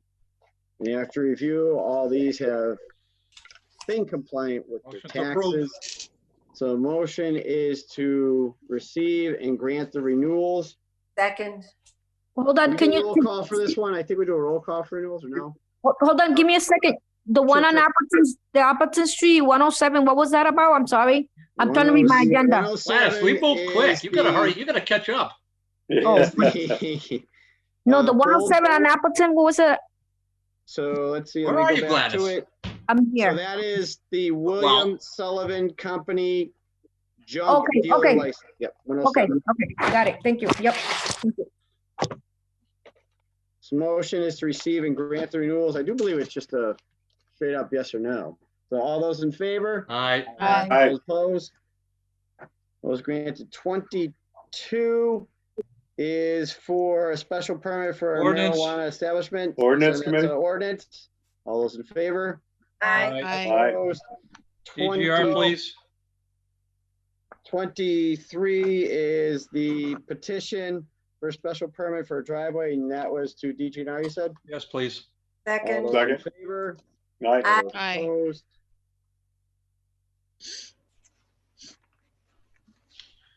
Mr. President's President? report. Yeah, oh, go ahead. Yeah, why don't we just take up 31 at the same time? Because you're gonna mention this in your president's report, so why don't we just get them both out of the way? 31, just hold the- on, let me get there. It's just let the me order get- I had about opening City Hall. All right, so 31 from Council Bartley to go out of order. All those in favor? Aye. Aye. Opposed? Council Bartley, please be advised when City Hall and other municipal buildings will reopen to the public. Please advise as to the timeline. I request that information on a plan be posted to the city website ASAP. To date, the only posted information reads as City Hall is closed to the public due to the declared state of emergency. So with that, back to the president's report. That was 31. Get my list out. Friday, we were on a call with regards to opening City Hall next week. It opens up, like I said, it won't be open to the public at that time. It'll be having all departments open from 8:30 to 4:30, of which they'll have reduced staffing. So the head of the department will, in essence, try to make sure it's like 1 or 2 people in the department and then rotate shifts to keep social distancing, but keep the department up and running. The rest will be working from home. Yep, Councilor. Starting when? I'm sorry, I missed that. That would be, Tomorrow. I think, tomorrow. Sorry, tomorrow. I'm all confused in the dates. Sorry, I missed it. I Friday, apologize. and we're on Tuesday. I understand. So tomorrow. Barley, we're fast. Get on it, Barley. Gladys, I deserve it. I wish I could hear. Get moving. So that is what we were told. So that, as that up, those will be updated, I'm pretty sure, on the webpage, but we can reach out to the web people or the mayor's office to make sure we get the update on that. Councilor Bartley, more on your order, or? No, what I heard you say is that starting Wednesday the 3rd, that we're going to have at least all offices open, even with a short staff, from 8:30 to 4:30. So City Hall will be open, and then but it's not open to the public. To be clear, I think they have to make appointments in order to get access. No, I'll turn it over to, if you suspend the rules, allow the city clerk who's been Suspend the rules. Second. All those in favor? All Aye. opposed? Aye. To the clerk. Is Mike on here? Because Mike probably could answer better than I could. Well, I'll get to that in a minute. Actually, I'll just get to it now because we're in President's report. At our last meeting, there was a slight outburst from Mike Bloomberg, as we all know, at which time I did reach out to him and asked that he reach out to the council and, in essence, apologize for his actions during that meeting, especially towards Councilor Bacon. I do know that he did reach out to Councilor McGivern to ask him on something, and did apologize to him with regards to that issue. The response that was given to me was, I'll take it under advisement. To that date, I have not received an email or a response to other councilors regarding that. So, Nor have I. So with that, I always allow people to speak. That's who we are. But the issue would be is we do have rules, and when we have people come in, guests, to answer questions, once those questions are over and the council members, the elected body, is in debate, those questions from the outside have to stop because we're in debate of that issue. And that was not followed, and that was twice. And then there was an unfortunate exit, as I'll call it. So with that, that's where it stands. I wanted to give you the update because some of you reached out to me with regards to what took place that night. So although we could suspend the rules, I'm not sure if he's still on here anymore. I know the city clerk was working on her office, and that's why I was going to turn over to her to see what they were doing. It hopefully answer your question, Councilor Bartley. Can I just like to say something. Councilor LeBron Martinez. In no defense to Mike Bloomberg, but we have disrespected ourselves among ourselves as city councilors in the past. And nothing like this has ever been addressed in a sense of tones. It may not have been in wording, but in sense of tone and ways of showing powers over others. And I'm hoping that as we can come and address individuals of other departments, that we also make ourselves accountable for our actions at times that we do things like that. I just want to bring my own personal opinion to this, and I hope I didn't offend no one, but this is my feeling about the whole thing. So that's all I can say about that. Thank you. No, I understandable, Councilor LeBron Martinez. Councilor Hernandez. Yes, thank you, Mr. President. I was gonna add also that when Mr. Bloomberg was talking that night and he exited with the frustration that he did, prior to him doing that, there was a counselor that said, oh, he knows how to read. So those are like really unpleasant comments. And I think that we all have to, right, respect each other, and the extra comments are just not, it's not a good view. It doesn't make us look good. We shouldn't be instigating the people that we invite to speak or instigating each other. So I know that that took place because I heard it. I was about to say, oh, do you want that for the record? But I think that that's very childish, and we should really start acting like the honorable city council that we are. Thank you. Yeah, thank you. Counselor Bacon, I see your hand up. Counselor Andersonberg, I'll say you see your hand up. You'll be next. Thank you, Mr. President. And I thank you for following up with him. And I would just like to note for the record that I believe I conducted myself in a professional and polite manner. And I believe the person in question behaved in a very unprofessional manner. And I thank you for reaching out to him. And I'm disappointed that he has not held himself accountable to a professional level of conduct.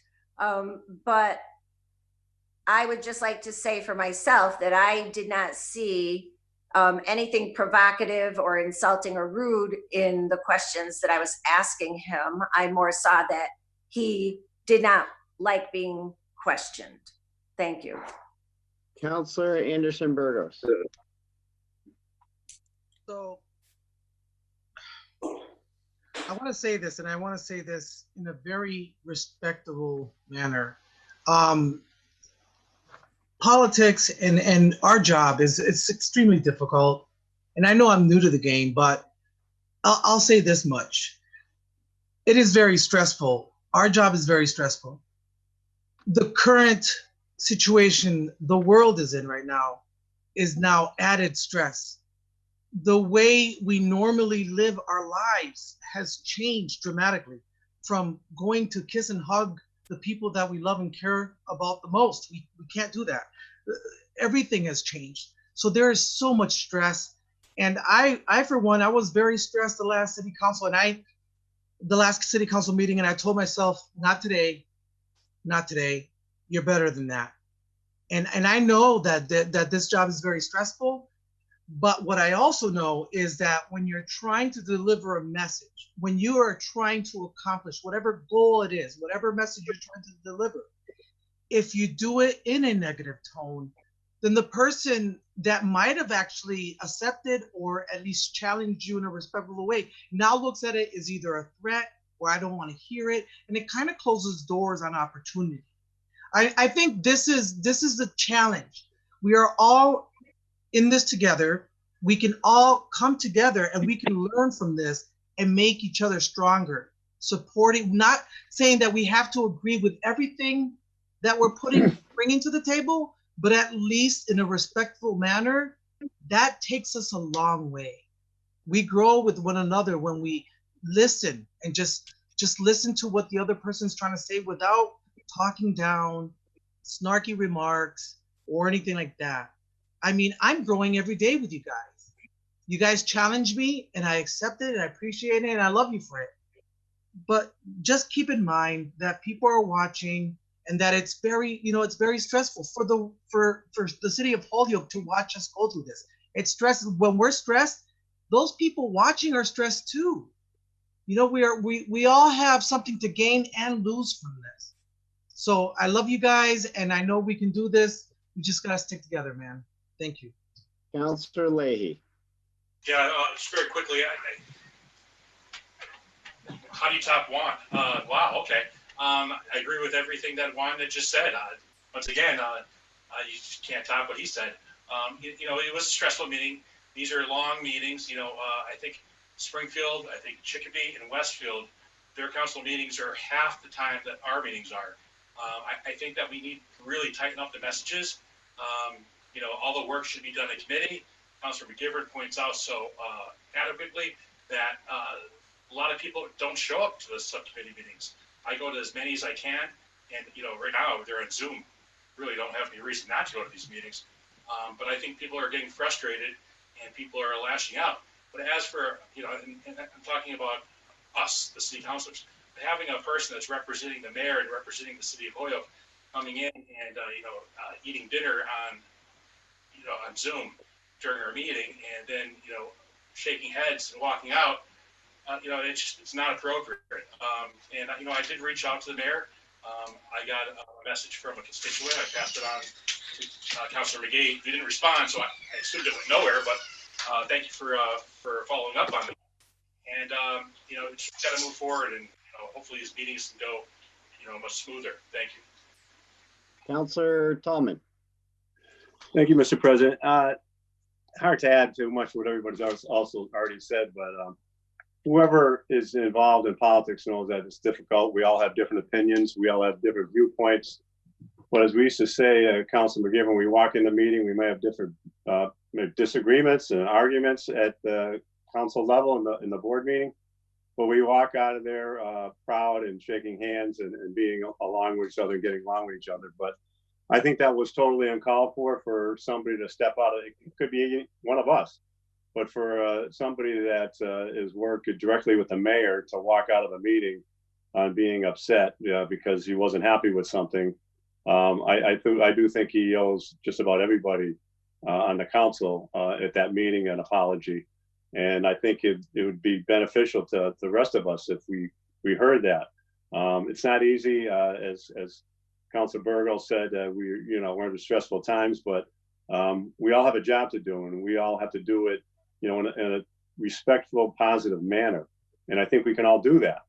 We can listen, we can have difference in opinions, we can change votes as I've done tonight, and move on, and hopefully something will become better of our actions because of, us working together in a positive way. So I just hope that we can be more respectful with each other and our tone be a little bit better with each other. We're all human. We all get upset. We get angry at times. We lash out.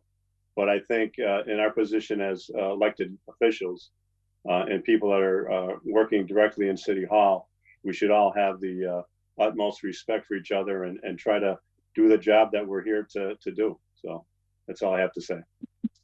Mr. President. Hold on, Councilor Graney. It's going to be Councilor Bartley, then you, sir. Councilor Bartley. Okay. Dave? I thought it was Councilor Graney. Yeah. Sorry. Go ahead. I just wanted to just make a motion to just when this is over, I just want to make a motion about my order. So I'll hold off. Okay. All right. Councilor Graney. Yeah, I just like to mention it. We all have our moments, our heated discussions, and so on and so forth. We try to keep a level head, but some of these items are very emotional, and some of us have been in the community for a long time, and there are a lot of important things that are out there. For instance, this week and the last week, we lost two great Hoyokers, and I don't know if we had a moment of silence for them or not, but I'd like to do that for Jim Jakowski and for Paul McDonald, two great guys, longtime Hoyokers who passed away, and I'd like to express the council's sympathy to their families because they're going through a tougher time than us at this point. I know we're all going through emotional turmoils with what's going on in the country and in the city and everything else, but these folks have lost somebody dear and near to them too. So I just like to have a moment of silence for them. Yeah, thank you. I had that down for Kay Jakowski with the loss of her dad. So a moment of silence for the two people and their families, if I could ask that, please. Thank you.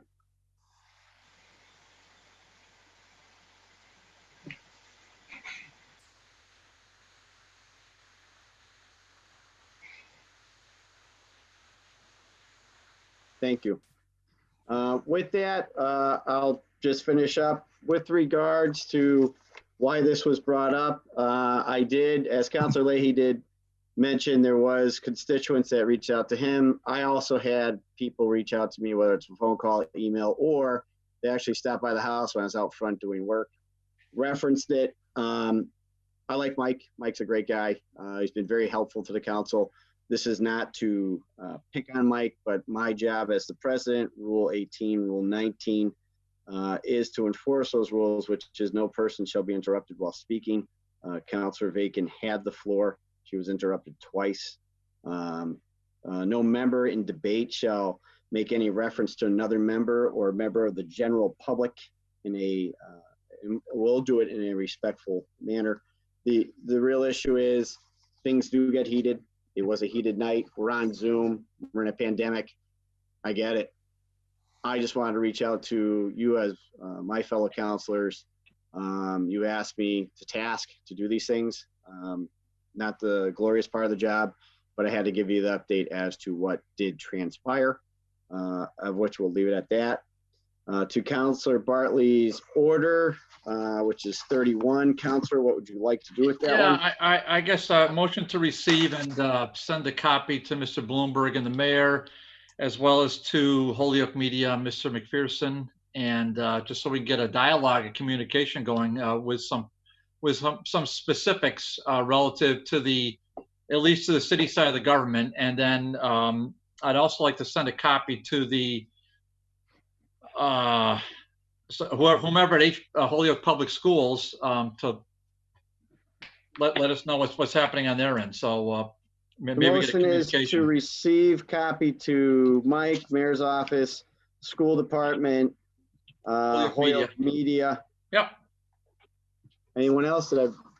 Yeah, and maybe Todd, if we could just get a, my hope is that they'll put something on the website, but if not, they can at least communicate to the city council president, and you can tell us what's happening, so we can tell those who support us, right? And Wally Computer. So we'll send it to them. Thank as well. you. All those in favor? Aye. Those opposed? Aye. Finalizing the president's report, just a couple things quickly. I know it's getting late. Friday night, 6:30 will be the Boys and Girls Club bingo night again. I know some of you had it last time. If you didn't do it, I highly suggest it. It helps the Boys and Girls Club, and they do a phenomenal job. Let's see here. Budget, once again, June 11th, 15th, 22nd, with the final votes on the budget, the 29th, carry over to the 30th if need be. City Hall open. June 7th, we received a communication tonight from the school committee. They will be having at the North Campus, Holyoke High School, a Cheers for the Grads starting at 10:45, June 7th. Driving by and cheering on our seniors and wishing them all the best during these hard times. Finally, a shout out to the clerk's office for the election, the special election that took place. Just an absolutely phenomenal job setting up the polls to make sure that we're dealing with the current situation that we have and making sure people are safe. I bring it out because I also volunteered that day. No pay at all. Just make sure that's disclosed. Volunteer, I hope so. Yeah, well, I got to put that out there, full disclosure. But it's amazing what they do, setting up each and every poll, setting up that day, having the vote the next day, and then tearing it all back down the next day. But this one was a little more based on some of the things in the environment. You're doing yard work, you're dealing with constituents, you're volunteering. What else is left? All around guy. It was fun. I need a haircut. I think you have the wrong word. I don't think you're volunteering. I think you're voluntold. Mr. President, Yes, Councilor Rainey. just a quick question. Could I run it by through you to the city clerk, the number of people who actually went to the polls and the number of ballots that came in from outside the polls? Sure, I'll turn it over to the clerk. We had 8% of our 27,000 registered voters come out to the polls, and about half of those were mail-in ballots.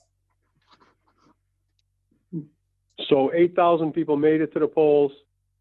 That physically went to the polls. 8%. No, 8%. I'm trying to do the math in my head right now. Like 2,000. Okay. 2,100 maybe. Yeah, like 2,100 people came. 2,100 voters voted, and about 900 of those were through the mail. Wow. So just a Okay. little less than half of our voters voted through the mail. Just 8% of the vote, huh? Yeah. Wow. Just 8%. Great job by the clerk's office then. That's a lot of ballots. Yeah, it was, and we're anticipating it's going to be a lot more come September and November because the legislature is working on having the Secretary of State's office mail an application to every registered voter across the Commonwealth for those upcoming elections. Could Brenna just talk about the problems she had with mail-in voting, if I could? Sure. The question was any issues with mail-in votes? Is that what I heard? Yeah. Murphy? Yeah. We And were I know there were. we were finding a lot of our ballots weren't making it to people on time. I know Terry's family had some of these issues, and I can't even count how many people we would send ballots to couples, excuse me, and one person in the family would get their ballot and the other person wouldn't. We were seeing that a lot, and we were also seeing we would mail the ballot and 5 days later they still wouldn't receive the ballot. So I don't know if the mail was backed up or what was going on, but we were sending them out. We were sending out over 100 a day, some days, just processing them as they were all coming in. We asked permission for our mail not to be quarantined anymore. City Hall was quarantining the mail for 48 hours, mail coming in. And we asked that we be able to get our mail the same day it was coming in, just so we could process all of these applications the same day we were getting them, because we knew that we would run into a time crunch come the end, getting closer to the election. So we were able to send them out the same day we were getting them in. We were getting a lot of the applications through email, which was a lot more helpful too. We were just sending them out that way. But we definitely were getting a lot of phone calls saying that people weren't receiving their ballots. So it did become kind of an issue at the end. I just want to thank Brenna. I mean, I know I must have contacted you several times, and I know it's frustrating for you, but I also wonder, and one of my sisters ended up getting a ballot. The last time we finally got it, we got it that Saturday, but then she ended up getting the original one, I think, on the day of the election, and then another one after. And it looks like they had a Hartford postmark. So yeah, so maybe Councilor Tallman can speak to this a little bit better, but I think that, so usually we have a drop box in City Hall that we put our mail in. It's right outside of my office, but we, and they were still doing mail, taking mail out of City Hall, but I asked my staff that if they didn't mind when they were doing these, if they would hand deliver them to the post office, just so we were making sure that they were going out the same day. So I was very thankful to my staff. They did that almost daily, made trips to the post office with these ballots. And I think that even if you're bringing them to the Hoyle post office, Councilor Tallman, maybe you can help me here. I think they send them to Hartford first. They do. For It's a new process. Yeah. They go to Hartford. The processing plant was closed in Springfield. And at one time years ago, they would kick the mail in Holyoke and have it a separate spot inside the post office, just Holyoke only. But all the mail now goes, unless you actually specifically go to the desk and say, can you postmark these and keep them in house? And that's probably what you could do next time. Yeah, just to keep that's them good so to they know, don't send them out because I know that we were bringing them there so that they would go out, and if people still were, and it's like, how are we not getting these people their ballots when we're hand delivering them to the post office? So that's good to know. And maybe it's something I can reach out to the postmaster and ask come election time if we can have extra priority for the ballots going out, because it is going to be quite a big election compared to the special election, I know as well. I'm sure they would work with you on that, and I think it's important to the Holyoke ballots just to get maybe the trays that come in and just keep them there overnight and have them hand cancel them, and then that way they get them the next day in Holyoke. Instead of 2 days or 3 days later, they go through Hartford. Tallman delivers again. Anyone else for the clerk? Anyone? No. With that, thank you very much. Councilor Martinez. Yeah. I'm sorry, can I just say something? I want to share, I'm sorry, I want to give some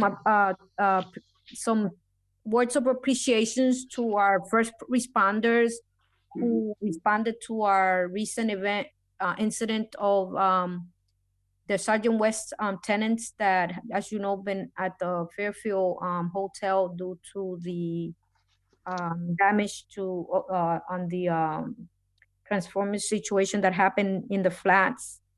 And I just want to, at least acknowledge the team that worked on supporting the emergency management team that helped a lot with the families and assisting with the placements and continuing to provide the support necessary. I just wanted to, publicly acknowledge them for that work that they've done so far. Thank you. Thank you. Anyone else? Councilor Leahy, the hands up. I'm not sure if that was just left up there or. No, I was actually just wanting to give Brenna some props as well, Brenna and her staff for the election. I probably should mail mine in, but there's nothing like going to your poll that day and getting the vibe. And they did a great job. And it was a lot of happy faces, a lot of people that wanted to talk, and it was a good day. So everybody at City Hall did a fantastic job. So I just wanted to give that shout out. Mr. President. Councilor Graney. Mr. President. Yeah, just quickly. All I can say is, I was number 4 at the Sullivan School, and that was about 7:30, 8 o'clock in the morning. There was plenty of room for people to go in, to walk in. I brought my wife in with a wheelchair, no problem. Everybody was masked, and the social distancing was taking place. We had no problem getting out to the polls. So I think that that's an event that everybody should relish as great Americans. Thank you. I'm gonna go to Councilor McGivern, but just before that, if the Chief of Police, Manny, if you're listening, the fireworks are going off again in Ward 7. I can hear them. We've been getting a lot of complaints. I know he's been trying to track down the culprit, but they're going off now. Just an FYI. Councilor McGivern. Thank you, Mr. President. Just to the city clerk, I just wanted to let you know, and Councilor Bartley too. Jenny and I voted at Metcalf as we always do. We were very comfortable, perfect setup, no problems going in. Went up to the tables, just like you said, they were individual tables. And after I checked off my box, I turned to the left as I always would to walk over to the checkout table. And halfway over there, a couple of the workers said, Joe, that's the fire station. You're going the wrong way. I went over to Ward 3A instead of doing 3B, but they were great. You weren't following the arrows on the floor. I was not looking down after I voted, but they were great and felt very comfortable throughout the whole thing. Good job. Thank you. Thank you. Councilor Sullivan. Yeah, I just want to say I was very, very disappointed in the Ian White School. There was no bake sale. I look forward to that very much. Go there. I'll probably do mail-in from now on if there's not going to be a bake sale. Oh. All right, with that, we're on to reports of committees. There was no ordinance. Finance, the Committee on Finance 25A, whom was referred in order that the City Council approved the CPAC award of $104,500 for Wisteria House Museum in their electrical upgrade. President, if I can make a motion to receive and adopt and just ask for clarification. Motion is to receive and adopt, and what's the well, I just want to make sure we're all on the same page. This is a CPA award. CPA that, of course, is the money we receive through the Comcast, goes to through the city, and the as we all know, the CPA committee vets it and then decides in a number of 3 categories they have to for projects to come out. Mike Sullivan does a great job representing us. I don't believe it requires first and second readings. Nope. I think it's just to adopt that we agree with the CPA. Correct. The way we started it from former Councilor Kevin Jordan was it wasn't a first or second reading. It was they'd send out the recommendation. We do a roll call to see if we agree with the recommendation or not. Thank you. And if I could, on the committee report on the first item, we did 3 of them. We have present with us, besides the members of the Finance Committee, we have present with us from the CPA Committee, Kip Foley as the chair, of course, Mike Sullivan as the City Council representative, also joined by Mike Falsetti. He not only as a member of the committee, but he was vested both with the Housing Authority project and with the Lady Liberty project itself, which I'll explain as we get to them. We had a number of guests for each of the individual proposals, which as we get to the item, I'll explain that. With the first one, Wisteria Hearst is $104,000 $104,500.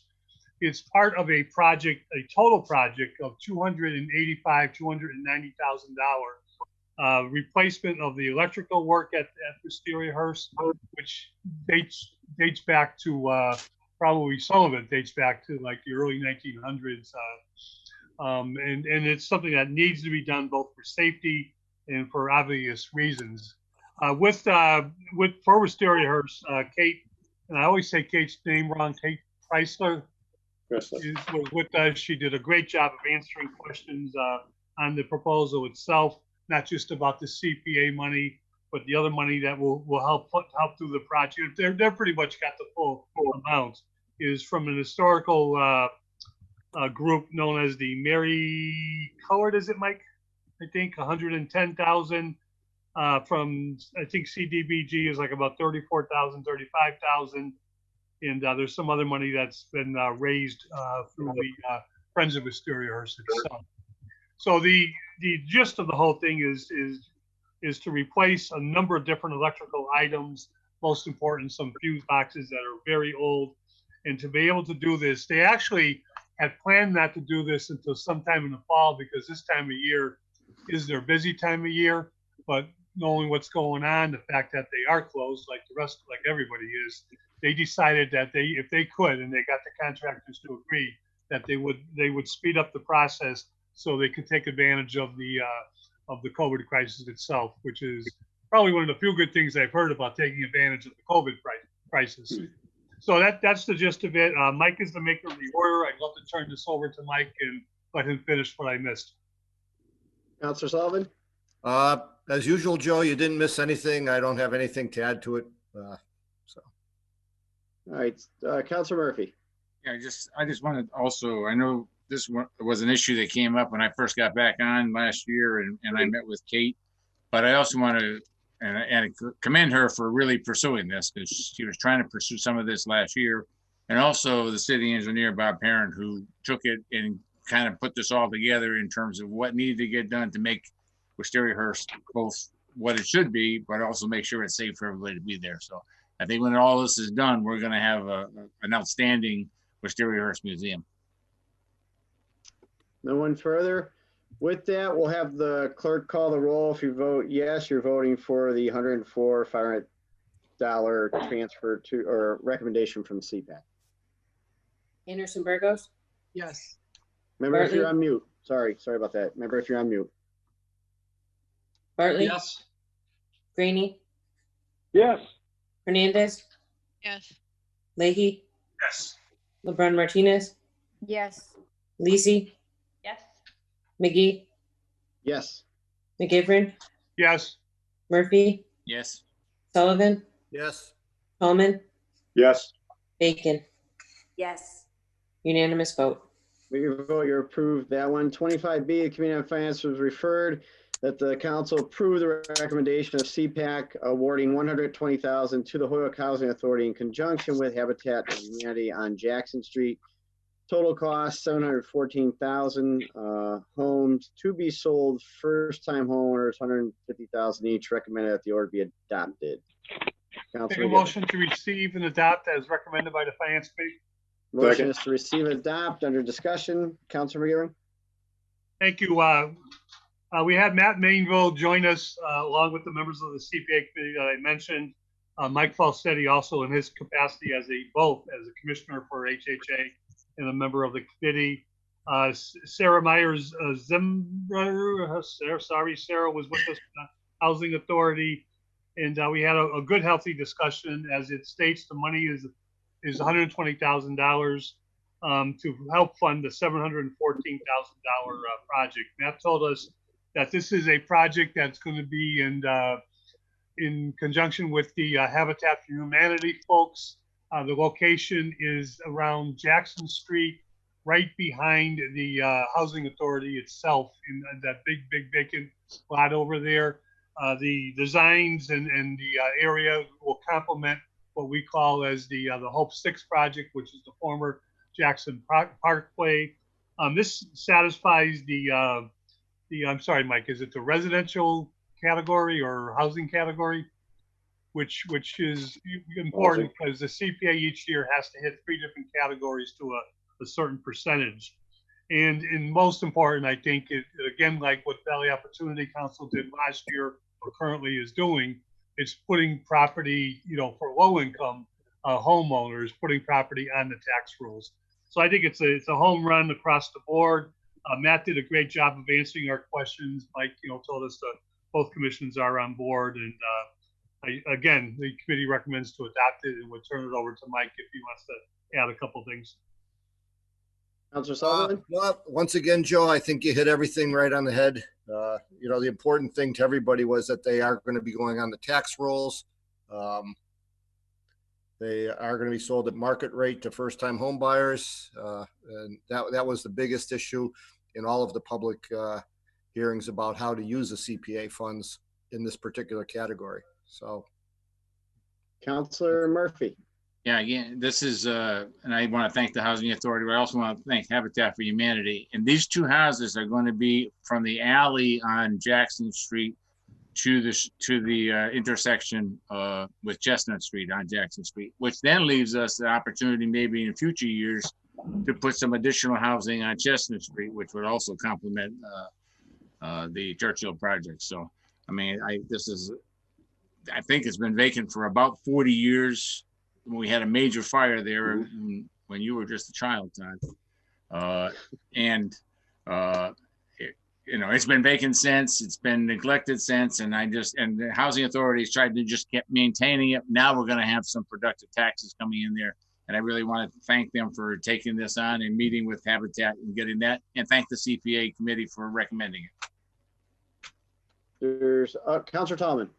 Yeah, I just want to thank the Housing Authority for stepping up and getting this area, the vacant property there across from that park that there's been some issues with over there by Jackson Street. And it's going to be a great benefit to the city, to the homeowners that are going to be purchasing property there. And I thank Habitat for Humanity. I did a tour on one over by, I think it was on Pine Street about a year ago, about a family that, you put your sweat equity into the building and they help you build it, but you got to put your time into it too when you're purchasing it. So the building right on the corner of Pine and I believe that by the parking lot by the senior center. And it's a great building. It was a small lot, but you got a family that came in from Springfield, a family of about 7 people that have a home now, so and paying taxes. So that's a big benefit to the city. If there's no one else, motion was to receive, adopt. Clerk will call roll. You vote yes, you're voting for the recommendation. Anderson Burgos, Yes. Bartley, Yes. Rainey, Yes. Hernandez, Yes. Leahy, Yes. LeBron Martinez, Yes. Lisi, Yes. McGee, Yes. McGivern, Yes. Murphy, Yes. Sullivan, yes.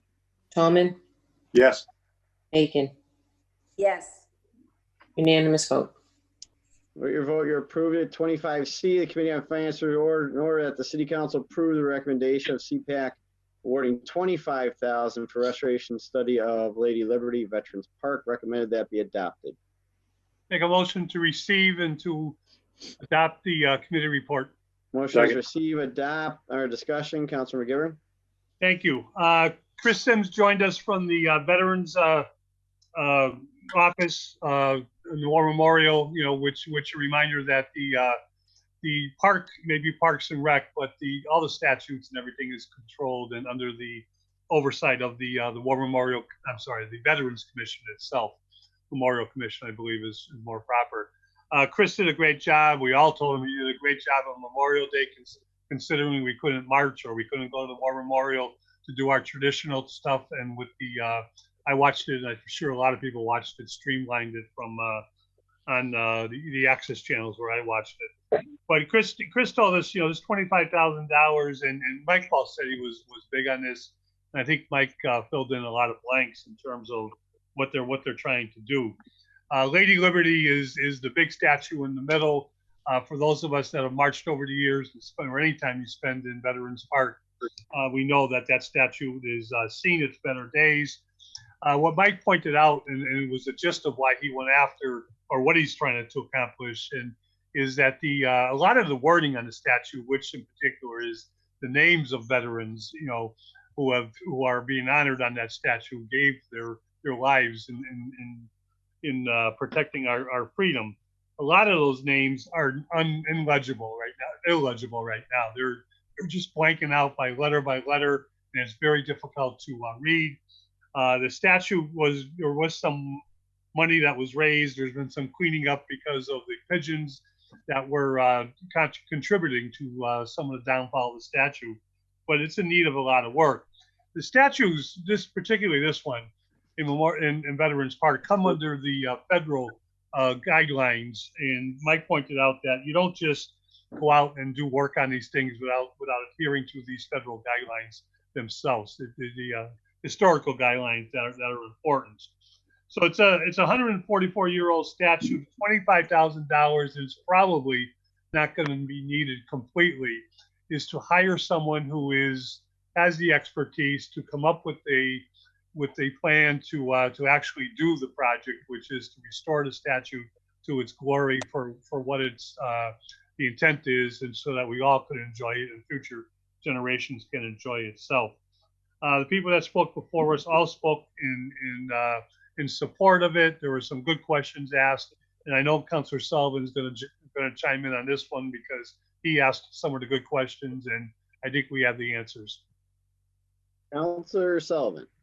Yep. No, the only concern we had was that was $25,000 for restoration, and as the questions got answered, as Joe mentioned, it wouldn't all be spent on just not a restoration, but a restoration study, but that the entire amount wouldn't be for that. And as they went through this study, they'd be identify the stuff, and money's still available out of that $25,000 be able to use to perform the work being done. So. Thank you. Councilor Tallman, your hand's up. Yeah, I just want to state, I know years ago there was a woman, I'm trying to find out, I was going to talk to Chris Hims, her name was Sears, and she was some kind of artist, and it was a fundraiser for Lady Liberty. I told Chris Sims I'm going to try it. I'm still working on trying to contact who that was, and maybe Councilor Bartley might know, but she was a Holyoker at one time and maybe lived in Northampton.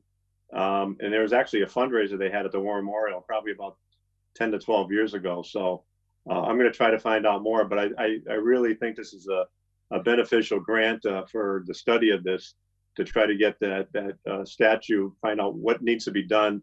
We're going back to the Civil War, people that fought from Holyoke, in that statue, the name. So I told Chris I'd try to get him the name of that person, but there was some money raised and there was some work at that time being done, and hopefully we can find that out and to try to put that with this grant to see if we can get some things that were already discussed or looked into about the statue.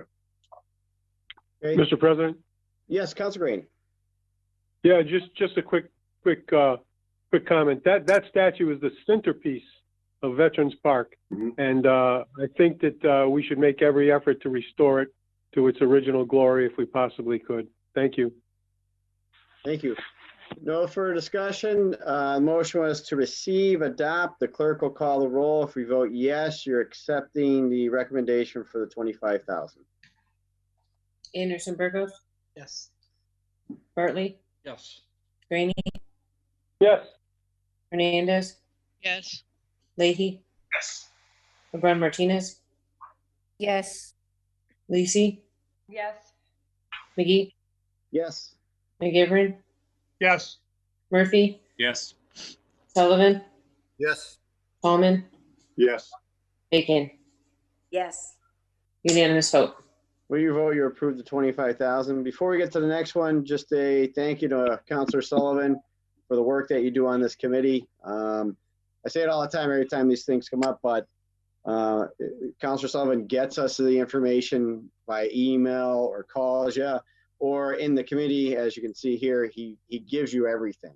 So having him on there is a great asset to us, but at the same time, the members of the CPAC have called me or emailed me on the side and said how much help he has been to them. So thank you, Councilor Sullivan, from everybody. With that, 25D, the Committee on Finance was referred in order that the city auditor provide more detailed information and additional discussion insight to the Finance Committee regarding the free cash calculation, which there are hereby approximately 69 separate accounts that are considered by the department to be in other received overdrawn account deficit. The negative value of this multiple costs center totals per auditor calculation $1,798,574. The auditor should supplement its summary with documents and should be assisted by the relevant department head who office oversees the accounts that cause this deficit. Recommend that order has been complied with. Mr. President, we could also take up 25E with this. Motion to suspend rules, take up 25E as well. All those in favor? Aye. All those opposed? The Committee on Finance, 25E, to refer nor that the city invite in Matt Andre to discuss the DOR letter attached. Recommend it's been complied with. Councilor McGivern.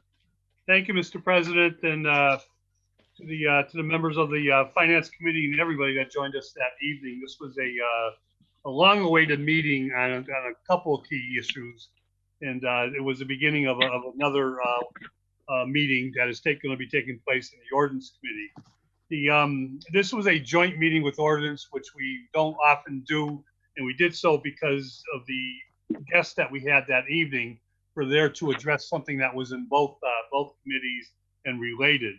So I'll just do the finance real quick and try to recap it the best I can. I want to thank the mayor's office because they coordinated the LSDOR guests that we had for the evening. They worked so both with ourselves and with Ryan on making sure we had some good people to come in to talk about a lot of questions that we had.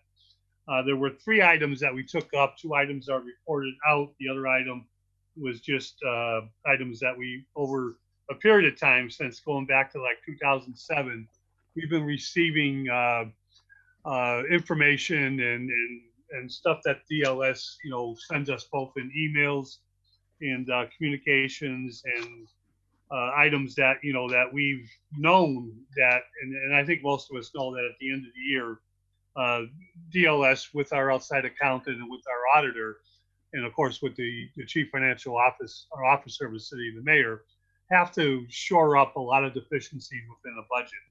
Some of it goes on very clear and in front of us and with our voting. Some of it takes place at the end of the fiscal year, and we don't always see it but hear about it later. This was a particular odd year because, or at least in my humble opinion, it was because it came to a tune of about $1.7 million that was would have been free cash that was used to clear up a number of items. But let me go back for a second and just tell you what happened and how the discussion went, and then we can certainly try to answer your questions the best we can. The number one speaker we had was actually the Senior Deputy Commissioner for DLS, who was Sean Cronin. Mr. Cronin came in, and we were a little bit late this evening, Mr. President, and we apologize to our guests because we had a meeting, a quick special meeting with the City Council right before that. But they were gracious and they were good.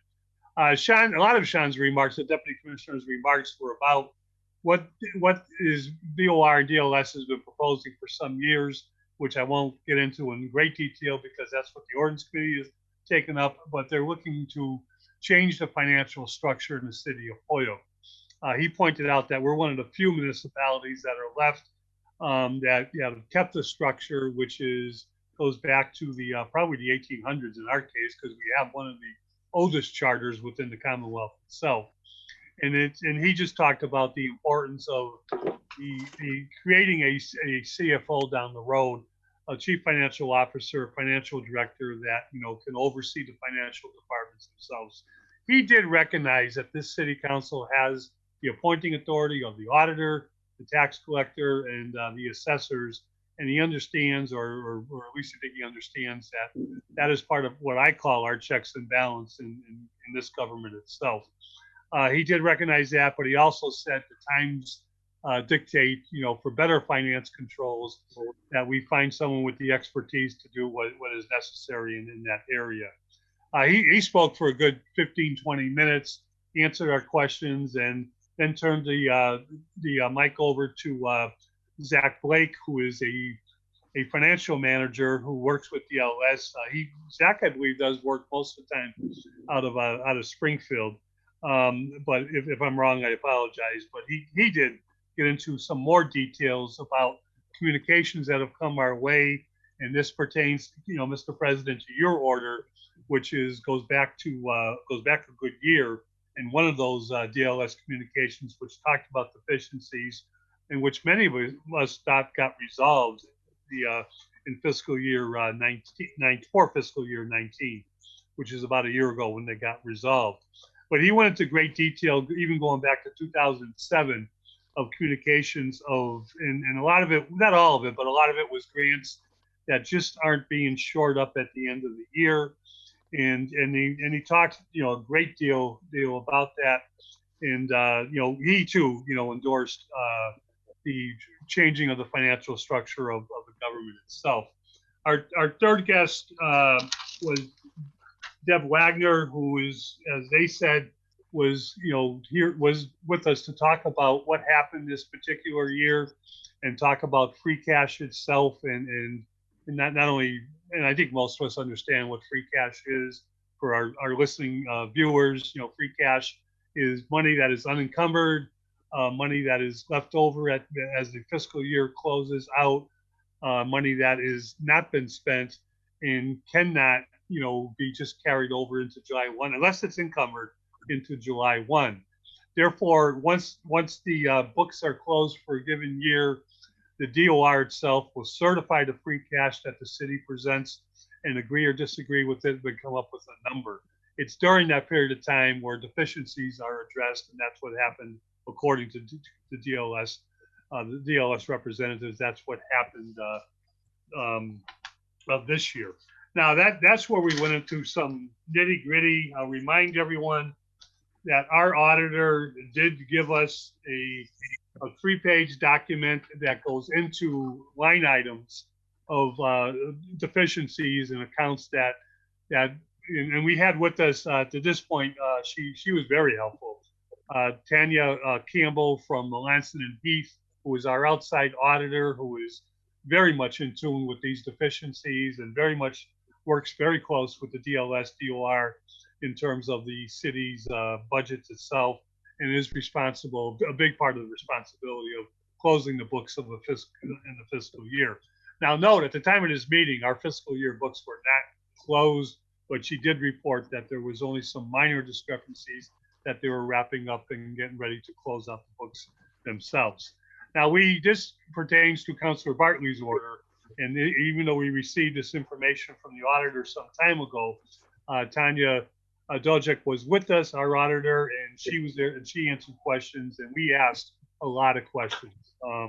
Just some examples of things that came up that we were concerned with. One was a number of these items on this 3-page list is school department. And we have very little control over line items, very little control over school department, even during these years of receivership, over how they spend the money and how they don't spend the money. And a message has been sent to Anthony Soto and to Dr. Zreich as he's ending his time with us about the need to have these things cleared up, because their understanding is it's not that money has been misspent. It's not that money is not being spent. It's just that if it's not calculated, but if it's not properly posted at the end, but before the end of the fiscal year, that's a big part of where we come into problems. And Tanya Doljek told us that a lot of problems in the school department were things that were just not properly posted. The police department did have a number of items. They were probably second on the list. Similar discussion and similar things that we found out is in the area of the police department, a lot of it pertains to salaries that are paid or overtime that's paid, and some of it even pertain to the which we've had a number of discussions over the past 3 to 4 years about the outside work work details for which it's not the city money that should be paying for them, but it's the private entities or perhaps the Genie or contractors from the DPW that are paying for these things, not from the city budget, but from a different source itself. We think we've come a long way, but there's still some room for improvement there. I could go on for every item, but I think at this point, I'm going to stop and just note that we had what we called a healthy discussion. We knew some stuff that we were told, but a lot of stuff, and especially with Deb Wagner in the end, and with Tanya Campbell from Lansing and Heath helped us. I asked a question, and our three guests from the state didn't answer directly, but I asked a question as to why, did it seem to be a larger amount this year, or why was it so late in the year that we learned of this? We received this document, I believe it was late November, early December, and I remember this year was one of the latest years that we set the tax rate and were allowed to, and that's when we found out there was zero free cash, and that we had the option of using the money that came in from a productive single-family home sales year, and the DOR allowed us, and that's what led us to the $750,000 that we actually compromised on, because the mayor's office and were looking for a higher number, and through some compromise discussion with the city council, we came up with the $750,000, which could be spent maybe not this evening, but certainly by our next meeting itself. So that it was what we feel is that the orders were complied with. The other thing that Tanya Campbell added to us is that and I want to say this carefully because she said it so carefully, is one of the issues is we had not appointed an auditor to, and I know there were good reasons, but we did not appoint an auditor to replace Brian Smith for it seemed like, it was several months by the time we appointed him. During that period, a acting auditor was appointed by the mayor, which is according to charter, and the acting auditor was certainly an accountant with some wonderful abilities that I think we were grateful to have, but didn't have much experience with municipal financing. As we know, municipal financing has a life of its own. Accountants out in the real world don't understand it unless they directly work with it.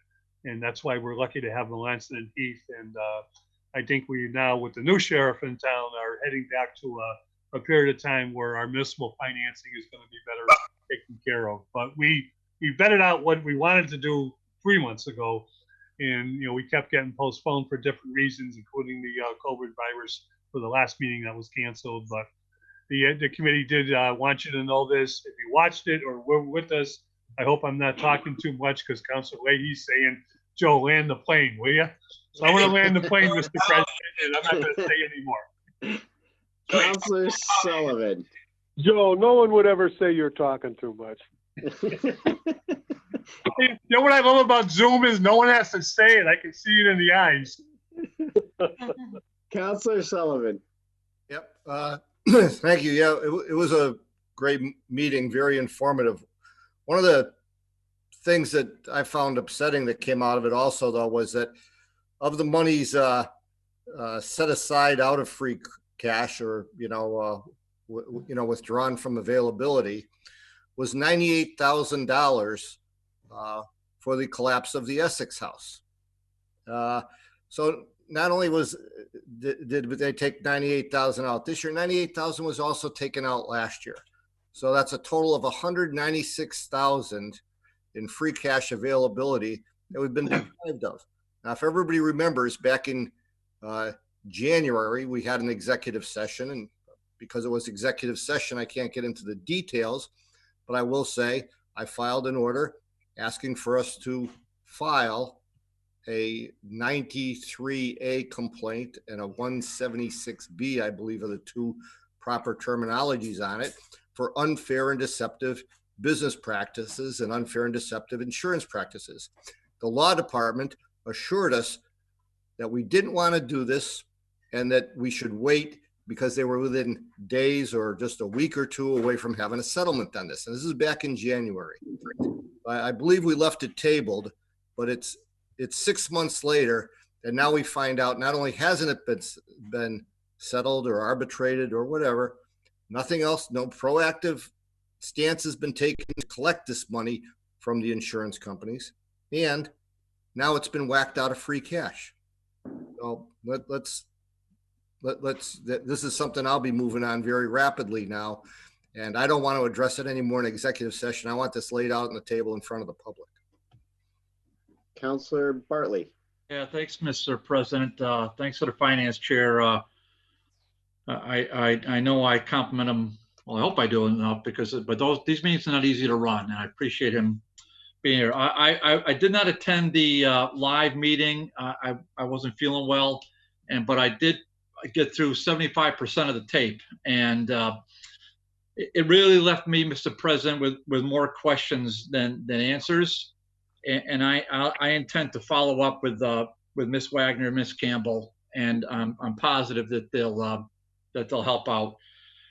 I just think, and I said it how many times, that we are nothing but stewards for this city and for future generations, and I really believe that to be true. This is incredibly serious business, and I'm sorry we don't come across as all smiles and rainbows all the time, and although I try to inject humor as much as I can, but sometimes you can't. So I'm gonna save my vitriol for another day. But I will point out, Mr. President, and I'll just ask this rhetorically, but I think when were we advised of the $1.78 million, Mr. President? Do you recall that? I think it was the last day of the December meeting. So yeah, I agree, Mr. President. I think we found out December of 2019. And we found out in that meeting that these discussions about these deficits occurred in April of 2019. Now, I would ask you all to humbly ask you to consider that and consider the implications of that. Here we are. So think that out a little bit, if you would. I'm not going to go into and that's really why I've got to ask more questions. At the meeting, we had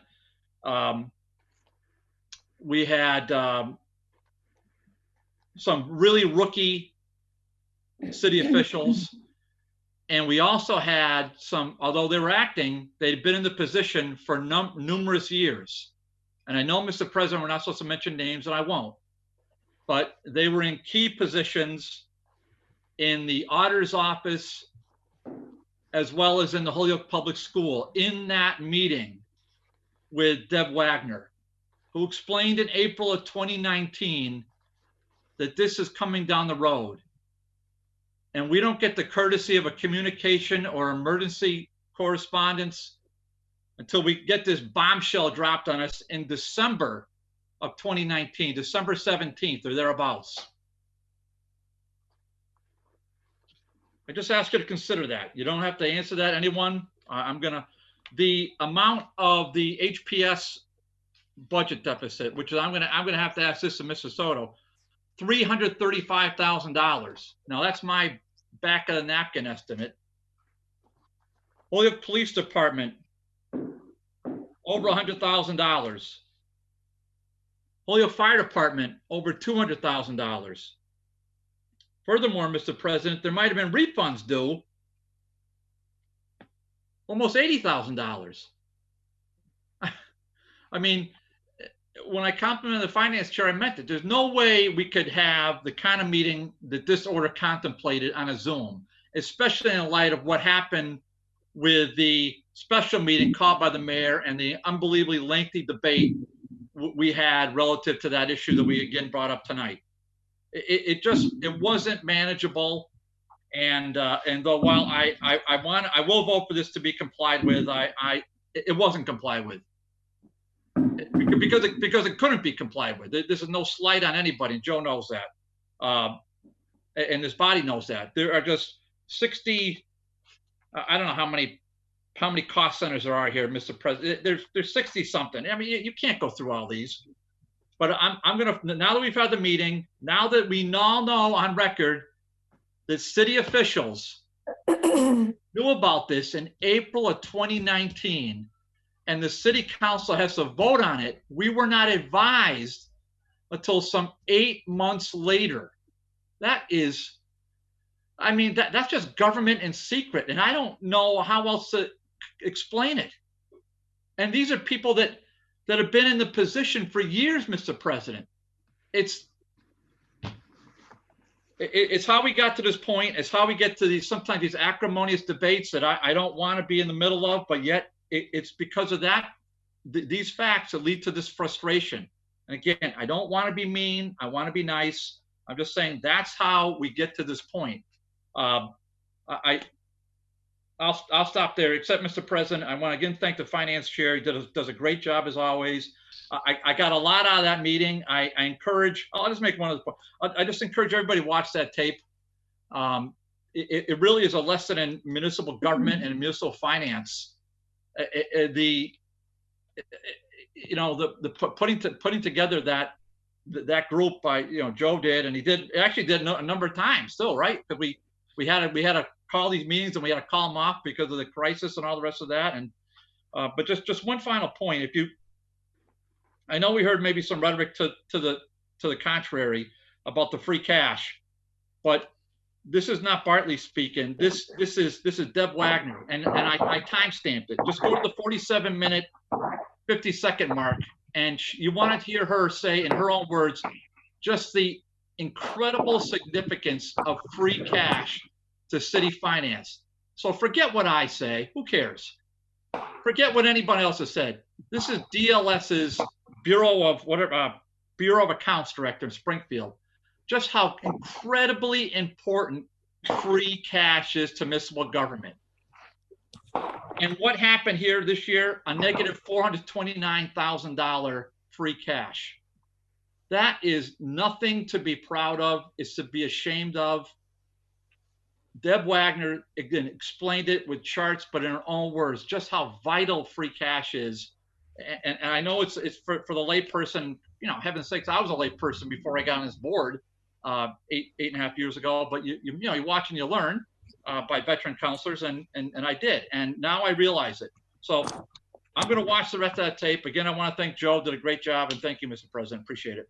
And on a side point, we can file an order together if you don't mind, because you do raise an issue that was of concern leading to that December meeting, which was heading into it. We, myself, other members of the council did ask for updates time and time again, asked the free cash, no communication.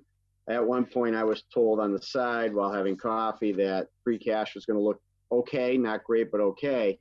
And then ultimately the landmine hit us. And it was a landmine. It was a negative, which the city has not seen.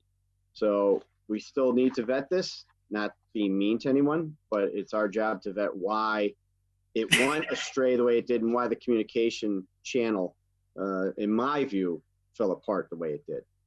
So we can file an order together. We can always chat on that another day. So with that, we're at 25D and E, which was brought up together. It was order that was complied with.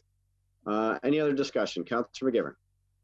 Just real quick, Mr. President, the accounting is a language within itself, and I agree. And Councilor Bartley, said some very important things, and I agree. But accounting is a language within itself, and I agree. We need to file some more orders and be better prepared for this. I've already started asking for the end of this year, which is only 3.5 weeks away. What's our free cash starting to look like? And I got the same thing you had over coffee. Well, there's some promising signs. It looks good. But when is the last time we've been told a free cash number before October? Before September, maybe is the earliest I've ever really heard it. And this, I get it. It's because it's not been certified, and now I really get it because it's not. I thought it was always, our folks that were not telling us because they didn't know what it really was. It's being held up by outside, oversight, which is DOR, and our outside auditor plays a role in this. this is the accounting part. The two things that bother me the most is, one is to use that amount of free cash. Now, free cash, again, came from that $1.7 million was fiscal year 19 monies that we appropriated, that the mayor initiated. We appropriated it for the budget or through additional transfers throughout the year. And then it was, because it was unencumbered, available, became a possible free cash number. In a given year, when free cash is certified, it comes to us and we have to reappropriate it by vote, meaning now it's available for transfer. That $1.7 million was not only did it take to December for us to even be told about it, we never voted on it. Now, I asked that question, and I think, David, if you were listening, I think everybody will agree with me. No one gave us an answer. Tanya Campbell was the only one that tried to give us an answer, and she just simply stated that, this happens every year, to a degree, and a lot of times we do vote on balancing the budget when we do vote on shifting the tax levy or shifting money from one place to another, from free cash to another. So I never got an answer for that question. But here's the last point I wanted to make is, so everybody tries to understand this, because it's hard for me to say it because I understand it, but it's a language I don't speak. This money that was used doesn't necessarily go away, that $1.7 million. When these deficiencies are rectified, which could be just a simple posting or money that comes in from a contractor, or when the grants or when the issues are resolved, the free cash that was used becomes free cash again. So it could be free cash in this year, as opposed to being able to use it at the end of this year for next year. So if you understand the confusion, I left the meeting, with a lot of questions, unanswered, and more questions to ask. So I think I agree with both speakers that we got to keep this going and keep this discussion going and get it open earlier, so we're not waiting to when we take the actual tax rate vote itself. Councilor Mr. President? hold on, Councilor Lisi, then Councilor Graney. Thank you. So I think I just want to add, I agree that there were a lot of questions that were raised. I do also want to say, I think folks should go ahead and look at the tape, because they make a really clear and compelling case for why we need to update a lot of our financial practices and the way we're managing our financial systems in the city. And that's something that we are taking up in ordinance. But at the end of the day, what I took away from Deb Wagner's presentation was that we don't own our free cash until they certified it, until the Department of Local Services, DLS, actually certifies that account. And so it's a balancing act. So if if there's deficits on one side of the ledger, even though we're putting money into the account, it's called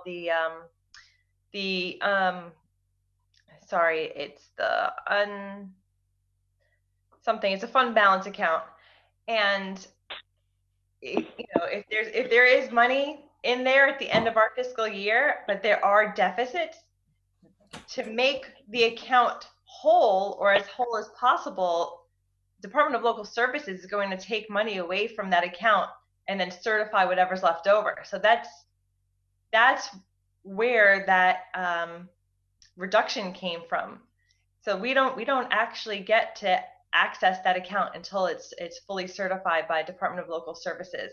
Now, I think the other issues that were raised are on 6/30, the deficit was made and communicated to the city from Department of Local Services. They identified the list of, I think it's 35 or 40 different accounts that would be counted against us in terms of this deficit. And they even gave the city 90 additional days. So from September 30th, when these deficits were actually identified as individual line items, it took we got an additional 90 days to make those line items whole. And we, as a city, never did.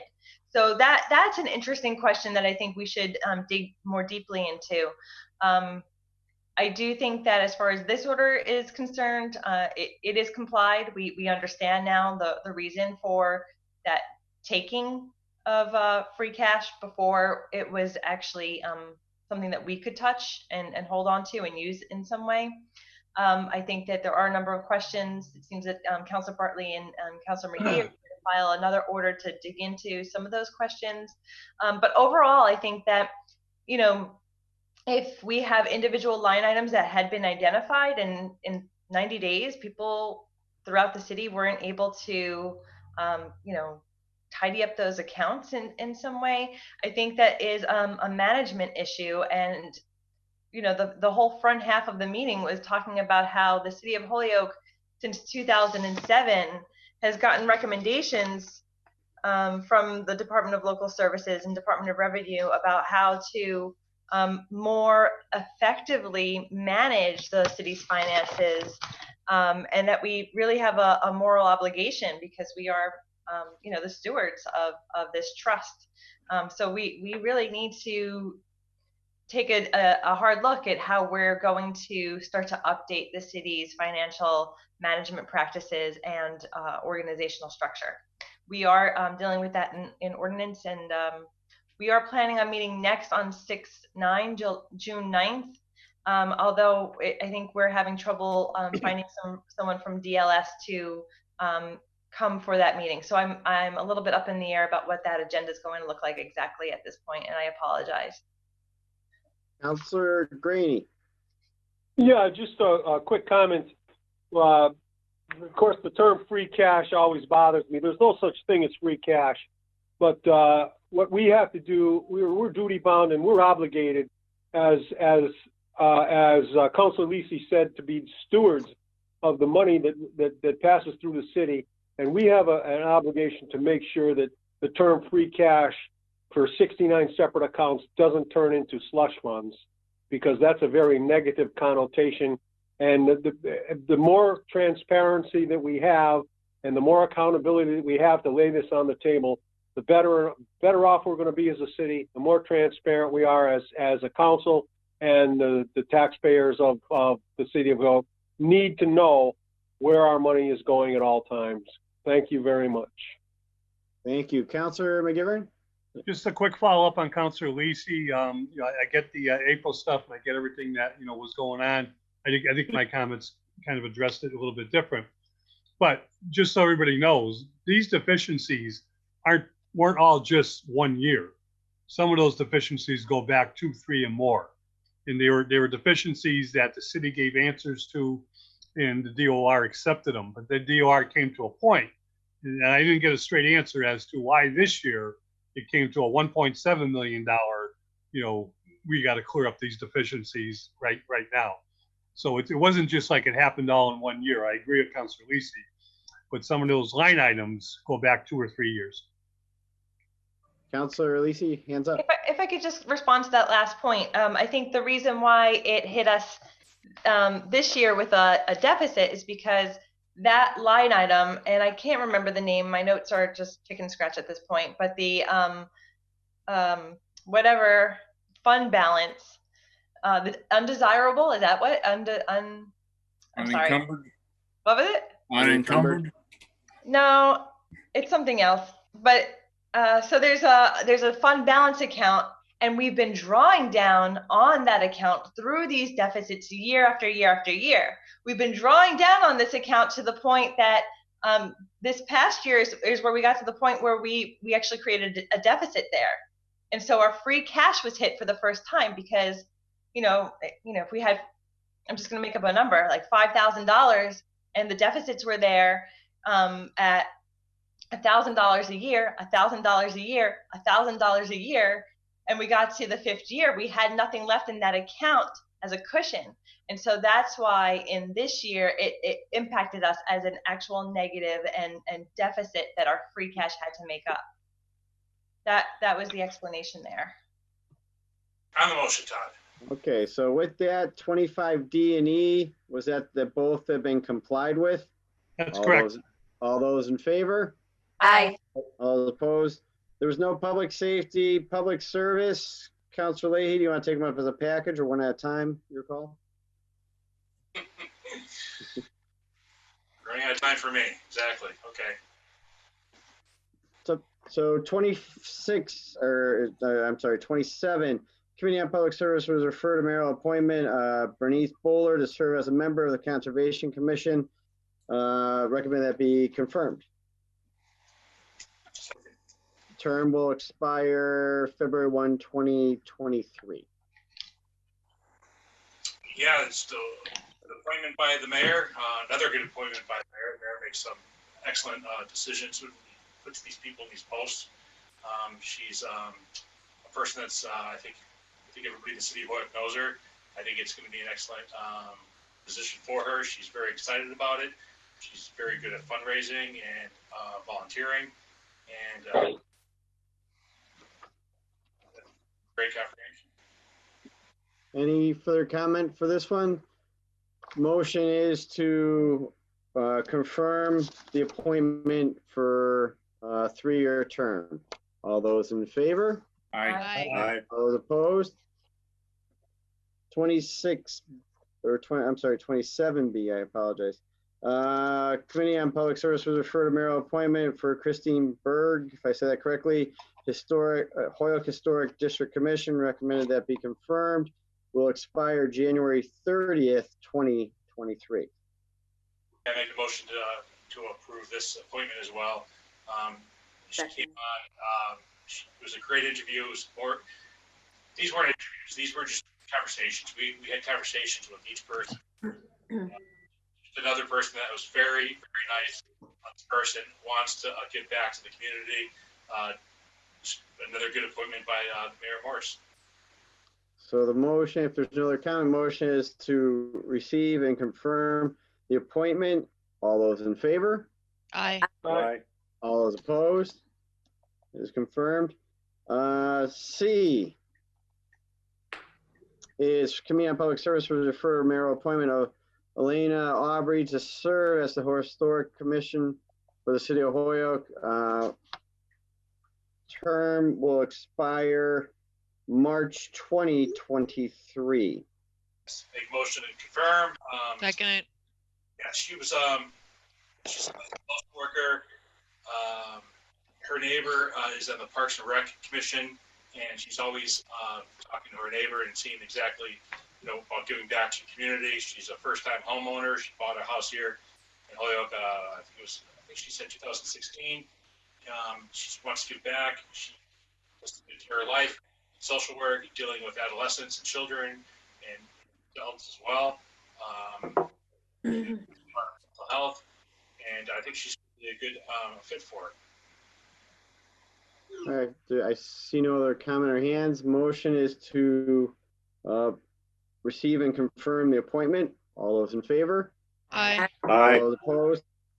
We did 27D, which was Jeffrey Trask, 27E, which is Committee on Public Service, mayor appointment of Jose Bayron as the Commissioner of Park and Rec. Recommend that be confirmed. It's a 3-year term, which will expire June 30th, 2023. Yeah, so Jose, excellent person. He's from the city of Hoyoke. He moved out for a couple of years, and he just bought a condo back in Hoyoke maybe a year ago. He's from Hoyoke. He's really involved. Well, he's really involved. His resume says it all. He's really involved with IT and computers, and he can speak over all of our heads with regard to that. However, he also has a passion for sports. And, grew up playing handball and that sort of thing. I think him and Councilor McGivern were talking about maybe meeting up for a match. I don't know, but he's just a class act and another good appointment. Councilor Sullivan. Yeah, I've also heard the same thing, that he's quite a handball player. As a matter of fact, a couple of members of Paper City Basketball have offered to take him on as well, including Mr. Jonathan Moquin. Maybe Councilor McGivern would like to take on the Paper City guys as well. Councilor Tallman. Yeah, Todd, I have a question. Crystal still on? Crystal Yeah. Barnes? Crystal, I see her there. She's on mute. Crystal, so motion is suspend rules to have legal answer question. All those in favor? All opposed? Crystal, you on? I am. What's up? Okay, Crystal, Mr. Jose Bayron is a nephew of my wife. So Would that preclude me from voting? And what's his appointment though? It's on a commission, Parks and Rec, Park and Rec Commissioner. non-paid. It's unpaid, so I don't see the issue, but if you're uncomfortable, you can abstain just to be safe. Okay. I'll abstain. Counselor Bartley. Yeah, this is a great point. I had the opportunity to meet Mr. Bayron at an event at HCC downtown, and he told me about his connection with Pete. So that was a plus in my book. But I really want to thank the chairman here, because in this case it's kind of an emergency situation at Park and Rec. They were down to one commissioner. So I'm sometimes amazed. Again, I'm not being mean, very nice, pleasant. All right. So, but at some point we've got to have functioning city bodies to move these things forward, Mr. President. So I'm grateful that the chairman, did a great job taking this up, but we've got to get some more appointees, and I hope we can get the word out as best we can, because we got so many great Holyoakers who want to serve, and there's a variety of commissions on which to participate, paid and unpaid, and some have more authority than others, but some are a lot of fun, and I hope we can get as many people as we can that are Holyoke residents, like Mr. Bayron. He moved away and he came back. I know he's in West Holyoke, and I think he's going to be a wonderful addition. Certainly give him a perspective that's unique to him. And so I know we're all going to get behind him and support him in the Park and Rec Commission, which is, I think, to all of us who played sports, some were better than others. And I put me in the other category, but those who played sports in Holyoke, you certainly, the importance of the ball fields and et cetera are just, critical. So I just want to see this commission grow and prosper, and I look forward to his input. Thank you. Counselor McGivern. Thank you, Mr. President. I was trying not to raise my hand, and I was trying to eat my tangerine with no one seeing me on Zoom, and I think Counselor Leahy knew that and decided to talk about handball. I will say this, and I mean this sincerely. I know we do this a lot. I love the Public Service Committee meetings when we're interviewing people who are appointments that are coming before us. And Jim does a great job with that. So does the whole committee. And each of these candidates had visions, had ideas, not just the usual stuff. Each of them came to us with a thought about something that they wanted to do on the individual committees that they've been appointed to. And I think Jose was one of the lengthier discussion. You're all good. But we talked about, and it went from what he wants, our kids to be using these fields, our playgrounds, our fields again. And we're not talking about just organized sports, but when I grew up at Avery Field, we were there 11 months a year because we played all the sports, not just organized like with Coach Murphy, in baseball. We played everything there on our own. And when there was no organized sport, we took over the diamond. If there wasn't an organized sport, we played somewhere else. And they talked about, doing, things. And I didn't say handball, Jim. I said we had our own ice skating rink, at Avery Field, at McKenzie. There was at least 4 of them throughout the city. I wanted to put the skates on and do some figure skating around those days. That's what I said I would challenge him too. But he's got a great vision, wonderful candidate, and certainly support him. And I think the committee did a great job of vetting this out. And it's important to understand that. If there's no further, Councilor Graney? Yeah, just quickly, Jose's he's a great appointment to this commission, but I just want to caution Councilor McGivern that he has no option over that hand going up. That comes up automatically. I've already had 2 cups of coffee. I was trying to be good, Howie. I go back to Red Kenny. Oh, Ward 4 pool. Kenny Field. Yeah, absolutely. Absolutely. All right, so if there's no further Only comments. kidding, Councilor McGivern. Sorry, Councilor Tallman's got his hand up. Councilor Tallman? Yeah, I'm hearing all the good praises about a great guy. I know Jose probably better than anybody. I'm not voting for him tonight because I'm abstaining because of the relationship, but I've been talking to him the last few days, and actually Terry Shepard's already contacting about different issues about the pool, about the courts, about basketball, about the field. So he's going in head first. He's got a lot going to be on his plate, but he's really enthusiastic about the work he's going to do, and being a Hoyoker and being a fellow veteran too. I think he's going to do a standout job for the city.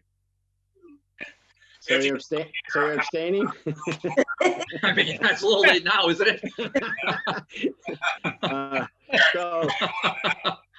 So with God, that, just vote Pete. Come on, who you you can kidding? vote Pete. There's no conflict. Yeah, just vote. But with Okay, I'll that- vote.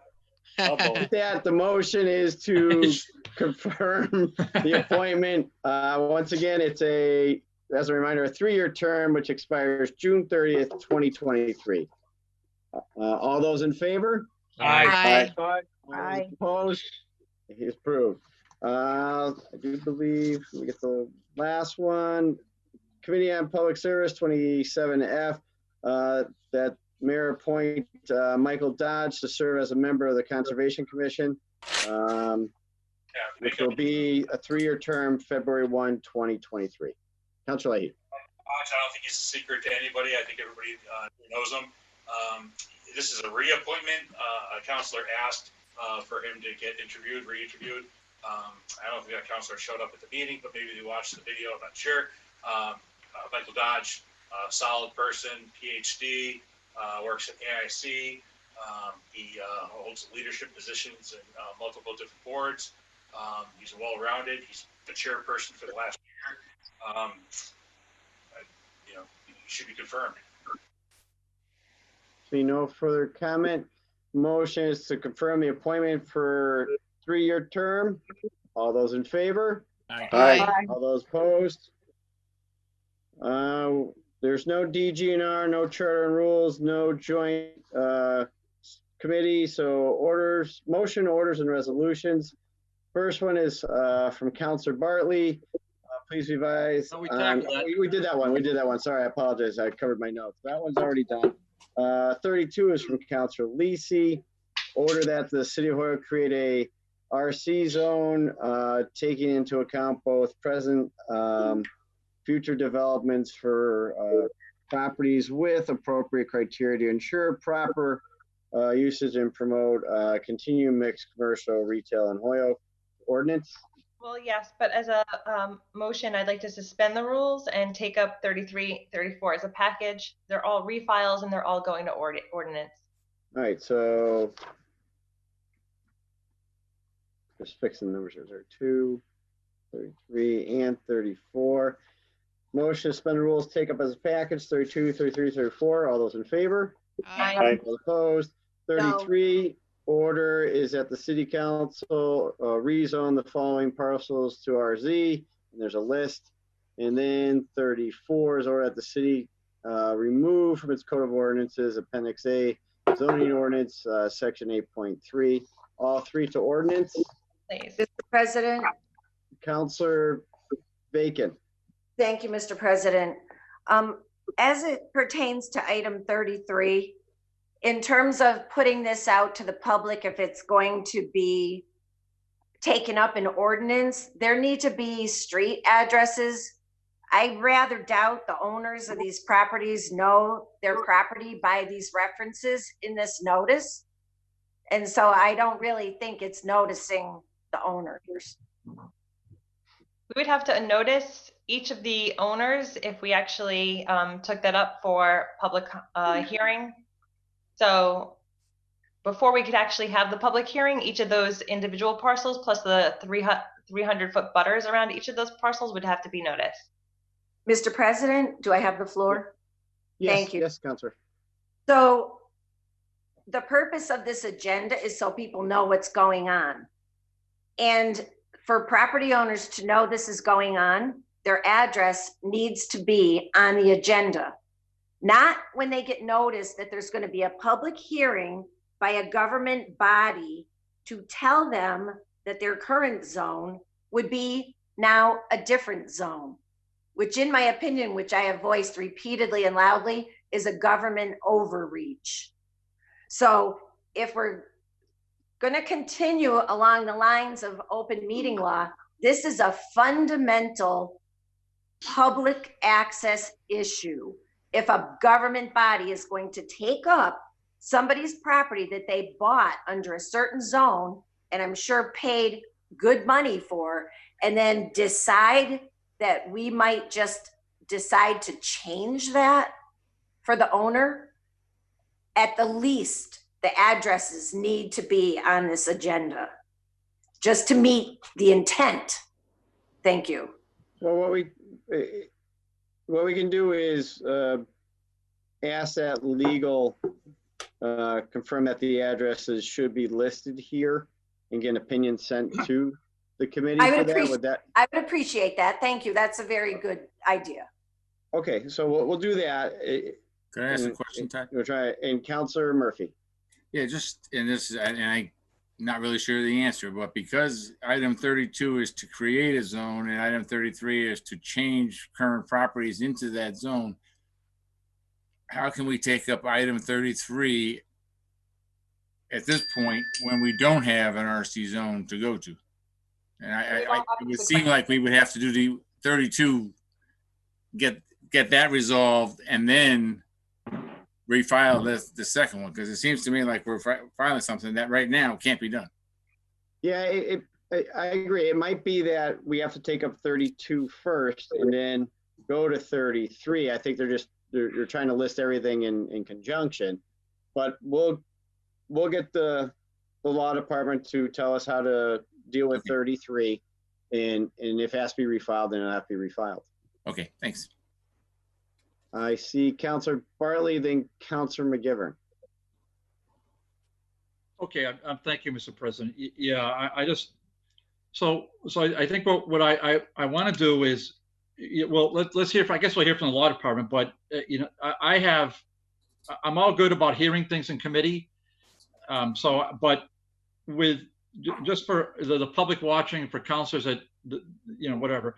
But these codes, they reference a city parcel, and they're used by the city assessor to label every single parcel, how many, there 10,000 in the city or whatever it is, like this in general. So to me, 33 at best should be tabled here, or it should be withdrawn, and you can put the assessor parcel, that's fine. But you should at least have, I think, just out of fairness to the property owners whose addresses are being impacted without their knowledge. Shouldn't I ask my fellow counselors? Would you know what your assessor code number is to any counselor that owns? I mean, I own a couple properties. I don't know what my assessor codes are. So are these affecting my property? I have no idea. I mean, this is not, I'm not going to characterize it, but it's not a clear order. I get the fact that maybe the law department says it may meet minimal requirements, but it doesn't meet the requirement of a person that has a property that they own. And what this order is doing is, City Council, we're petitioning you to change a zone for a property that you own, but we're not listing the specific address.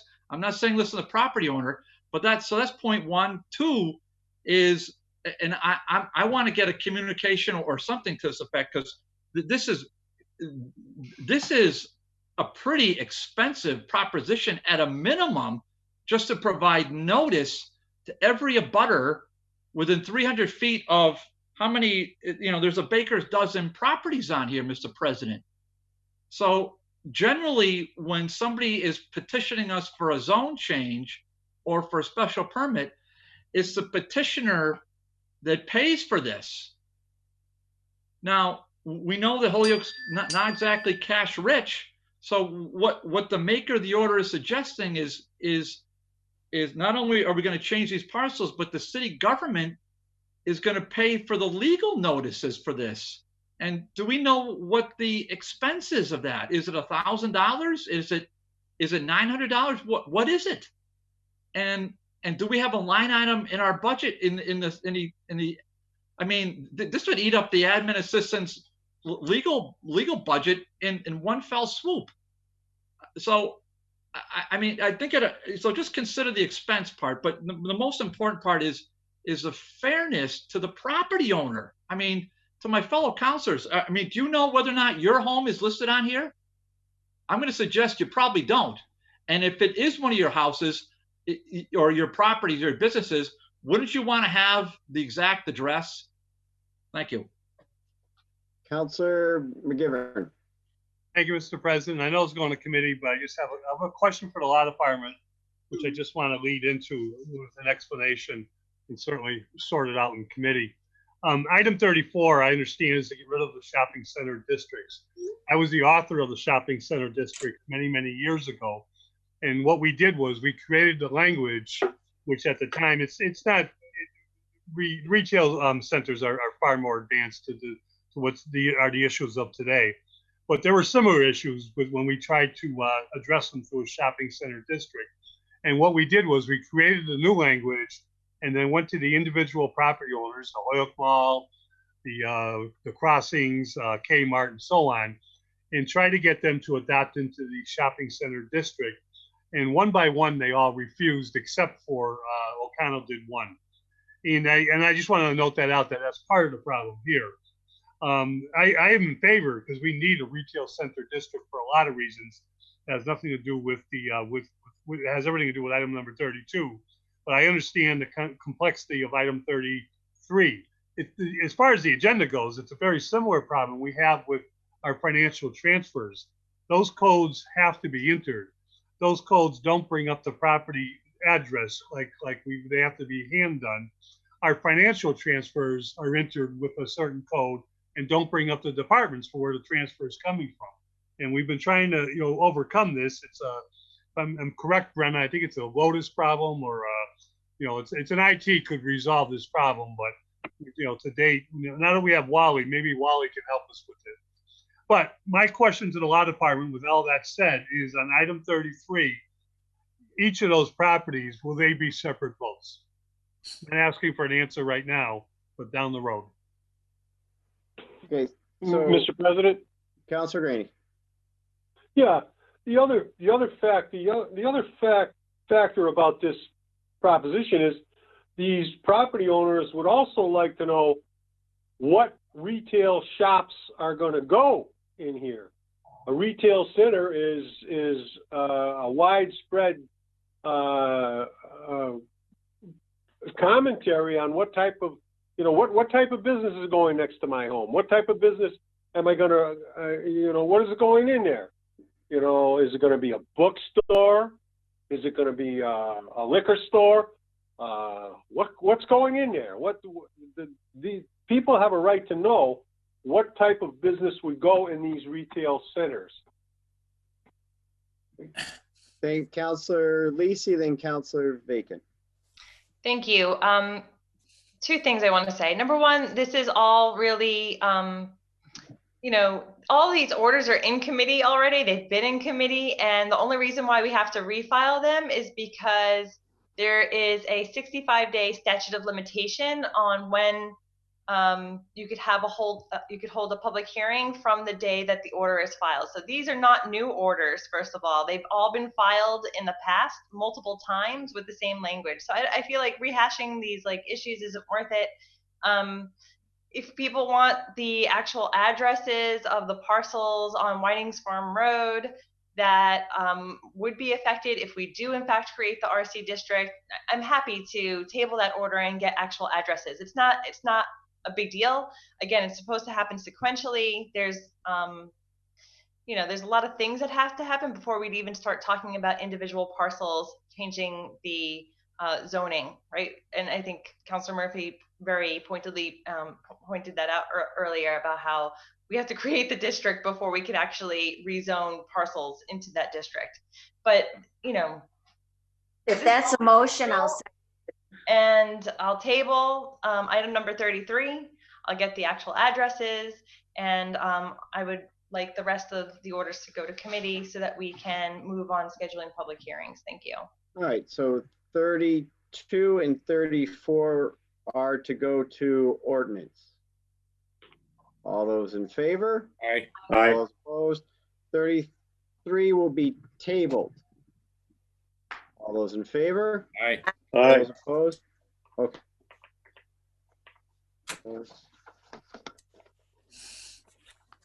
35 from myself, Councilor McGee, order that the Public Safety Committee invite in representatives of Boys and Girls Club in order to get an update on the cleanup efforts at the Mount Tom ski area. I did get an update. I got a phone call from someone, but they said they'd be happy to come in to explain everything that's going to be transpiring up there. So just send it to Public Safety for now, and they said they'll follow up on that.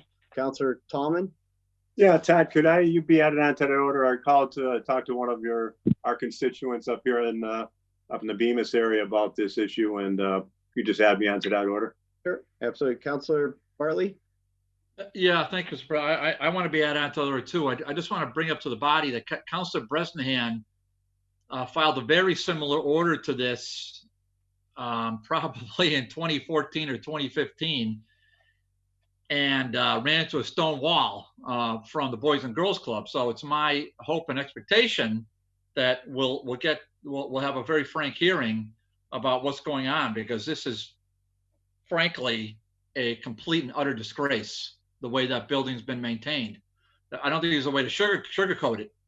Those that have seen the photos, compared to those, those of us, like I said, I obviously grew up in this town and participated in a lot of sports, but including skiing. That's right. When I was a 6-year-old, that's where I learned. And to see that the disgraceful condition of that property now, it's an embarrassment, and it's an embarrassment to the city, and it should be an embarrassment to the owners. And we need to know what's happening. Thank you. Councilor Bacon, I see your hand up, or is that from That's old, sorry. Okay, no worries. Councilor McGivern, is your hand up, or is that from before? My apologies, same thing. No worries. All right, so to Public Safety, all those in favor? Aye. Aye. Opposed?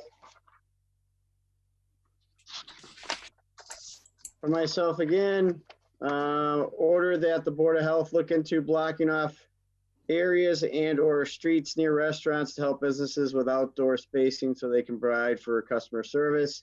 As we all know, today started the opening of restaurants to outdoor service. Give an example, I actually went out to Connecticut, to West Hartford, to see how they were doing theirs and see how it was working. I don't have an answer to it. I mean, our sidewalks aren't the same as West Hartford, lengthwise or widthwise, but if we can get creative and maybe a side street or a back parking lot, anything it would do to help a business to open up and offer it, once again, under the guidelines of social distancing and safety. We just want to make sure our businesses get back on track, and anything we can do to help them, that's what I'm looking to do here. So I'd say to receive and send to the Board of Health to reach out. Second. All those in favor? Aye. Opposed? 37. Mr. President, if I can make a motion to suspend the rules and take up item 37, 38, and 40 as a package.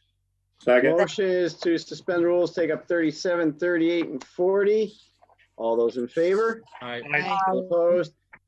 As we know, these are kind of the ongoing thing for injured on duty. So 37, that the City Council appropriate from sergeants and patrolmen $7,727.73 to injured on duty.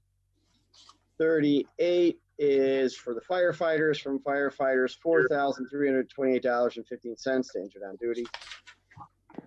And then 40 would be from, once again, police, sergeants, and patrolmen, $12,392.84 to injured on duty. And I'll check the Motion to pass last one. first reading. Second. Second. Just to give you the numbers, 1, 2, 3, 4, 5, 6 on 40. 2 on 38. 3 on 37. So motion is receive, adopt, pass first reading. Councilor McGivern. Just real quick, I think as a council, we understand what this is, but it's for accounting purposes. When a firefighter, a police officer, any of our public safety people get injured on duty, they have to report it.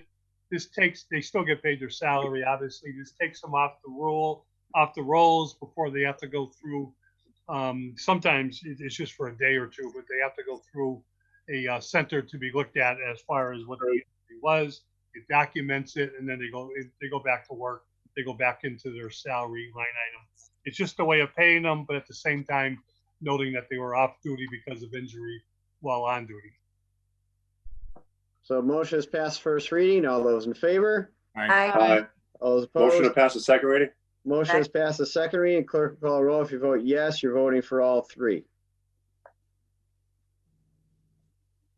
There.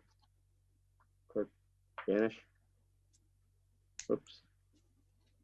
I guess let me check here. She got dropped off. I think she might have gotten kicked off. There she is. I know she was having computer problems. Let me check.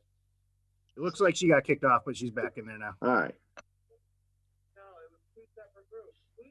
She's coming back in. Says connecting. There it is. Sorry, I don't know what happened to me. No worries. Where are we? What did I miss? We're doing 37, 38, and 40.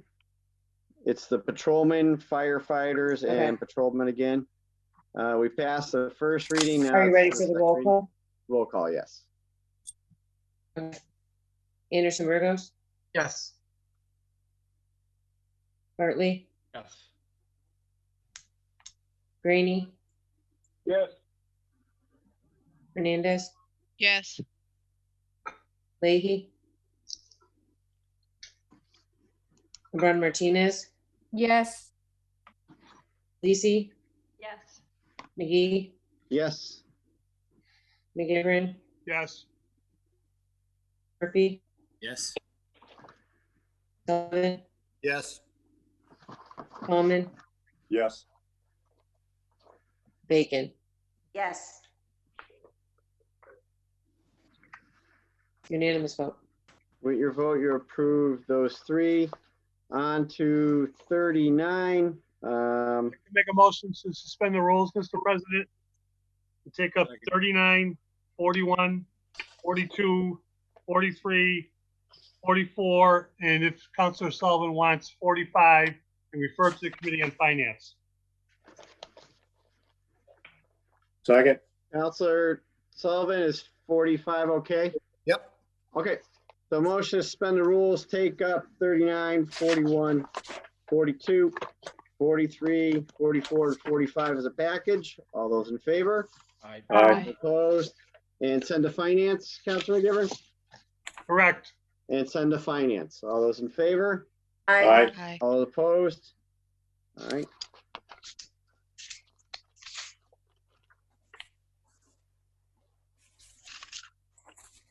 '46 is from Councilor Vacan. Order that the dead tree in front of 419 Southampton Road be removed.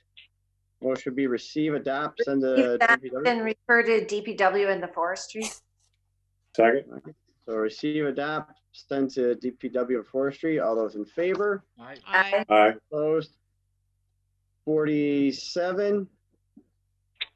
From Councilor Vacan, that the mayor provide the source or sources of funds to support the statement of intent to build a new school without tax override or debt exclusion vote.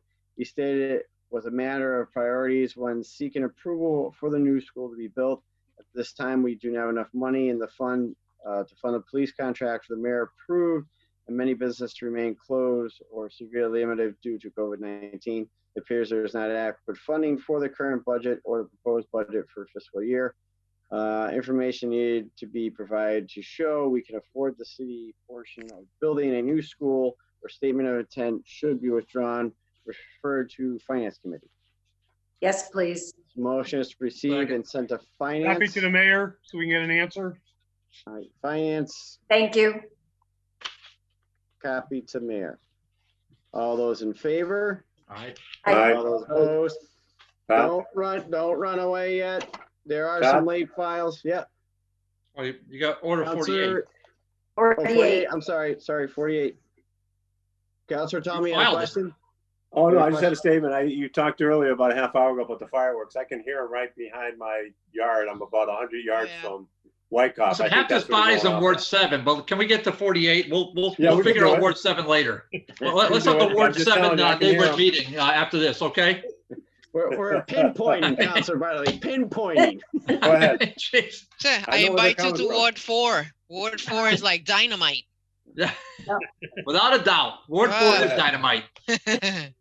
Only doing Let's see, second. 48 from Counselor Anderson Burgos and Counselor McGee, order that the Finance Committee invite in Park and Rec Director Terry Shepard and Ms. Farrader to discuss community field developments.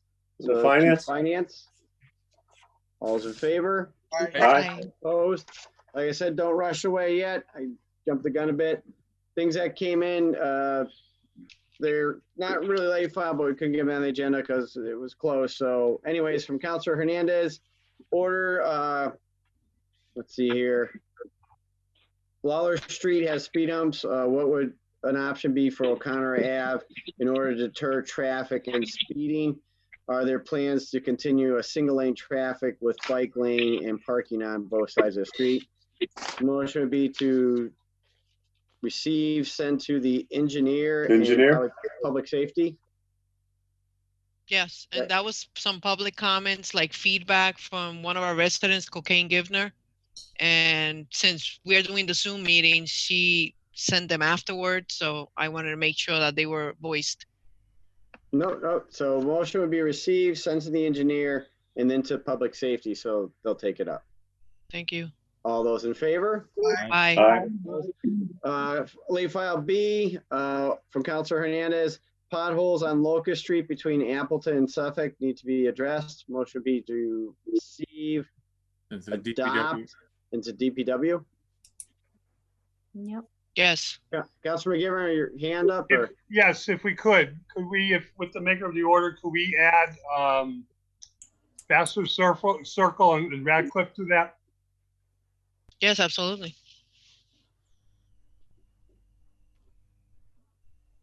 Adding Vassar Circle and Radcliffe to this order. As amended, all those in favor? Aye. Aye. Opposed? Thank you.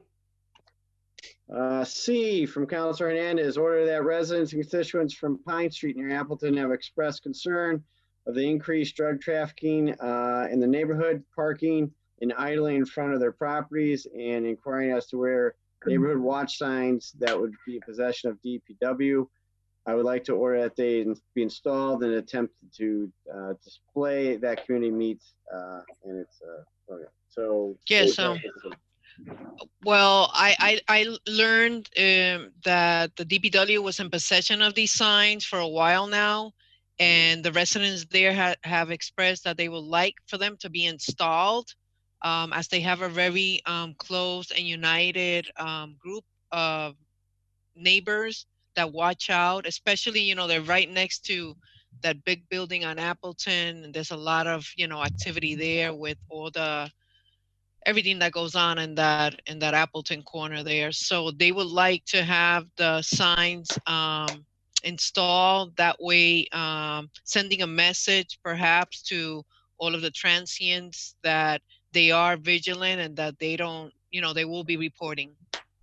Right, the motion would be to receive, We also send that adopt. to public safety.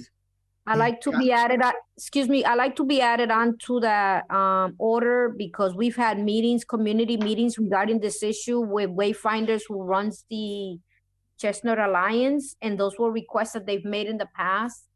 And we definitely need to have these posters up in the neighborhood. Thank you.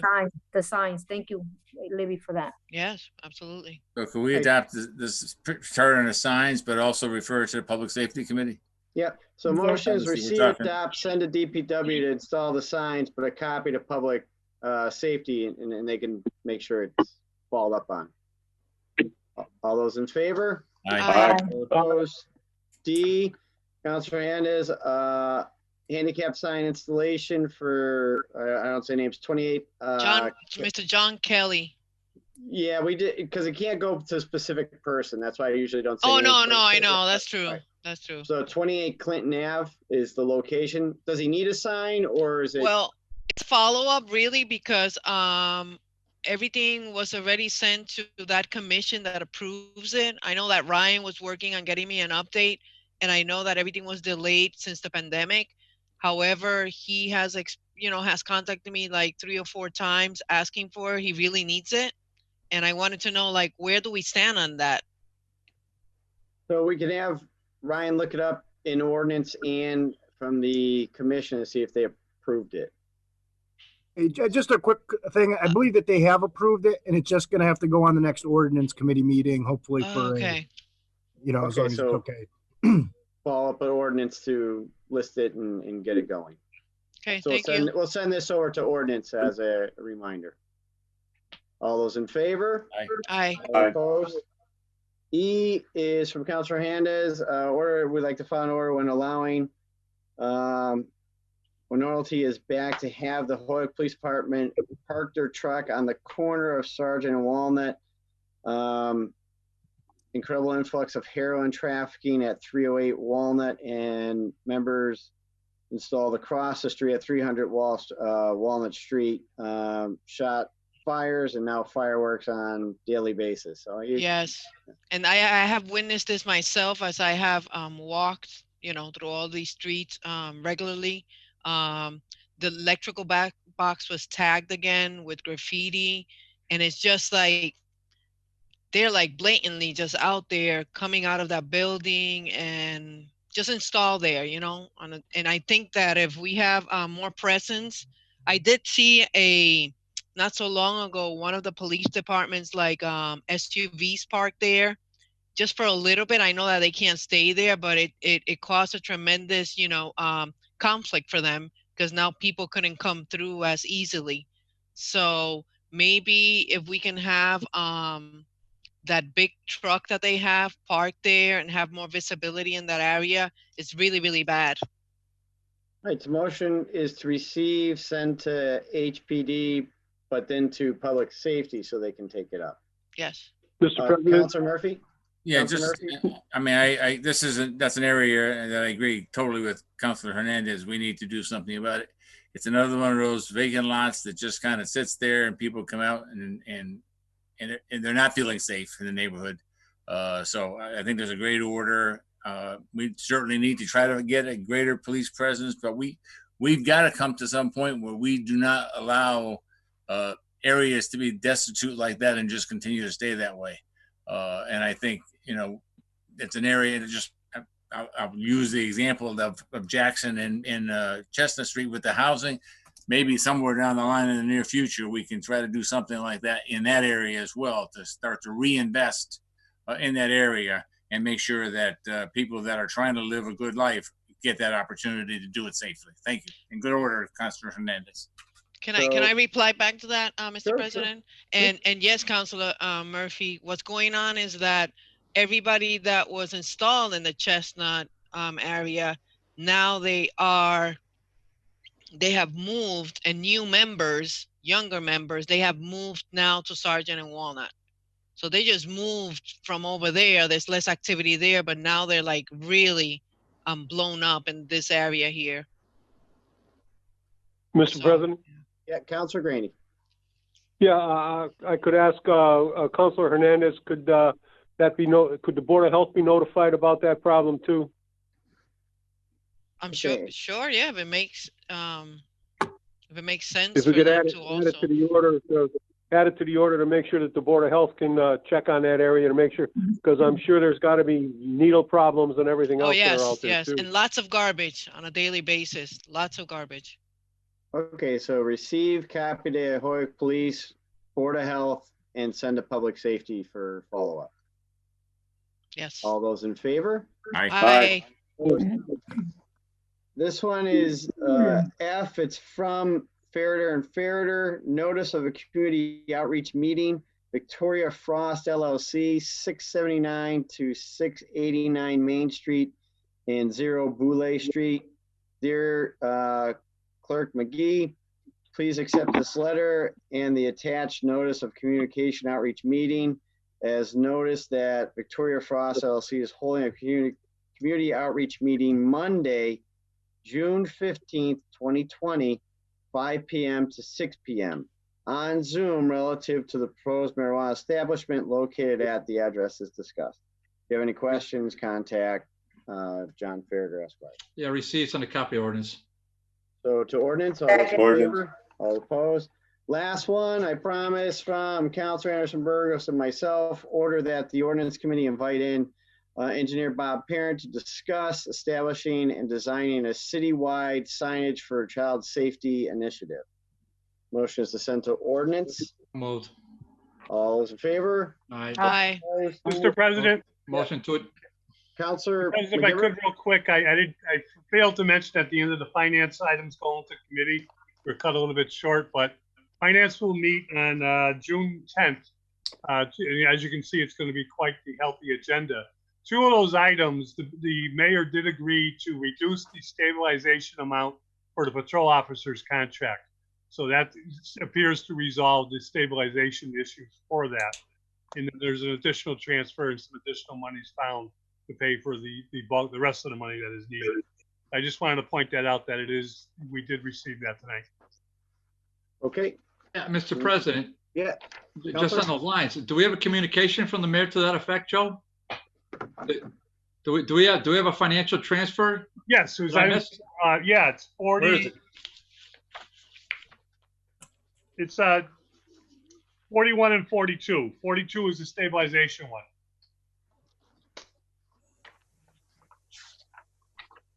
Wow. Okay. So, okay. Well, thank you. All right, Councilor Murphy, I saw your hand up. Yeah, and it goes along with the Councilor Bartley's question. I did notice that, and I'm happy the mayor did that, and I had talked to him about that earlier as well. But if you take that item, that's that chance for stabilization, we don't have the additional amount necessary. I can answer that, but You're right. Save it for committee. What's that? I could answer that, but I was going to save it for committee. Okay. The $8,000, we need another 17,000 something. Right. $8,000 is item 41. Yeah. That's part of it. There is freed up money that the chief found because we didn't have a parade this year. He's gonna use the money in the overtime personnel account for what would usually be parade weekend. Okay. And could I ask you one more question? I know it's going to go to committee, but real quick. I know we got something from the auditor about the cost of the officers under the education incentive. And I know you and I have both talked about it, and just make sure that we ended up, because it looked to me like it could be quite substantial. Yeah, I think we have to, not in the first 5 years, probably not in the first 10 years, but when you get 15, 20, and 30 years out, that number is going to grow. And that's why I think this should go to committee just to finish that discussion. Okay, thank you. All right, with that, motion is to adjourn. Second it. Second. All those in favor? Aye. All those opposed? Everyone have a wonderful night, and thank you. Be safe. Good night, everyone. Good night. Good night. Good night, everyone.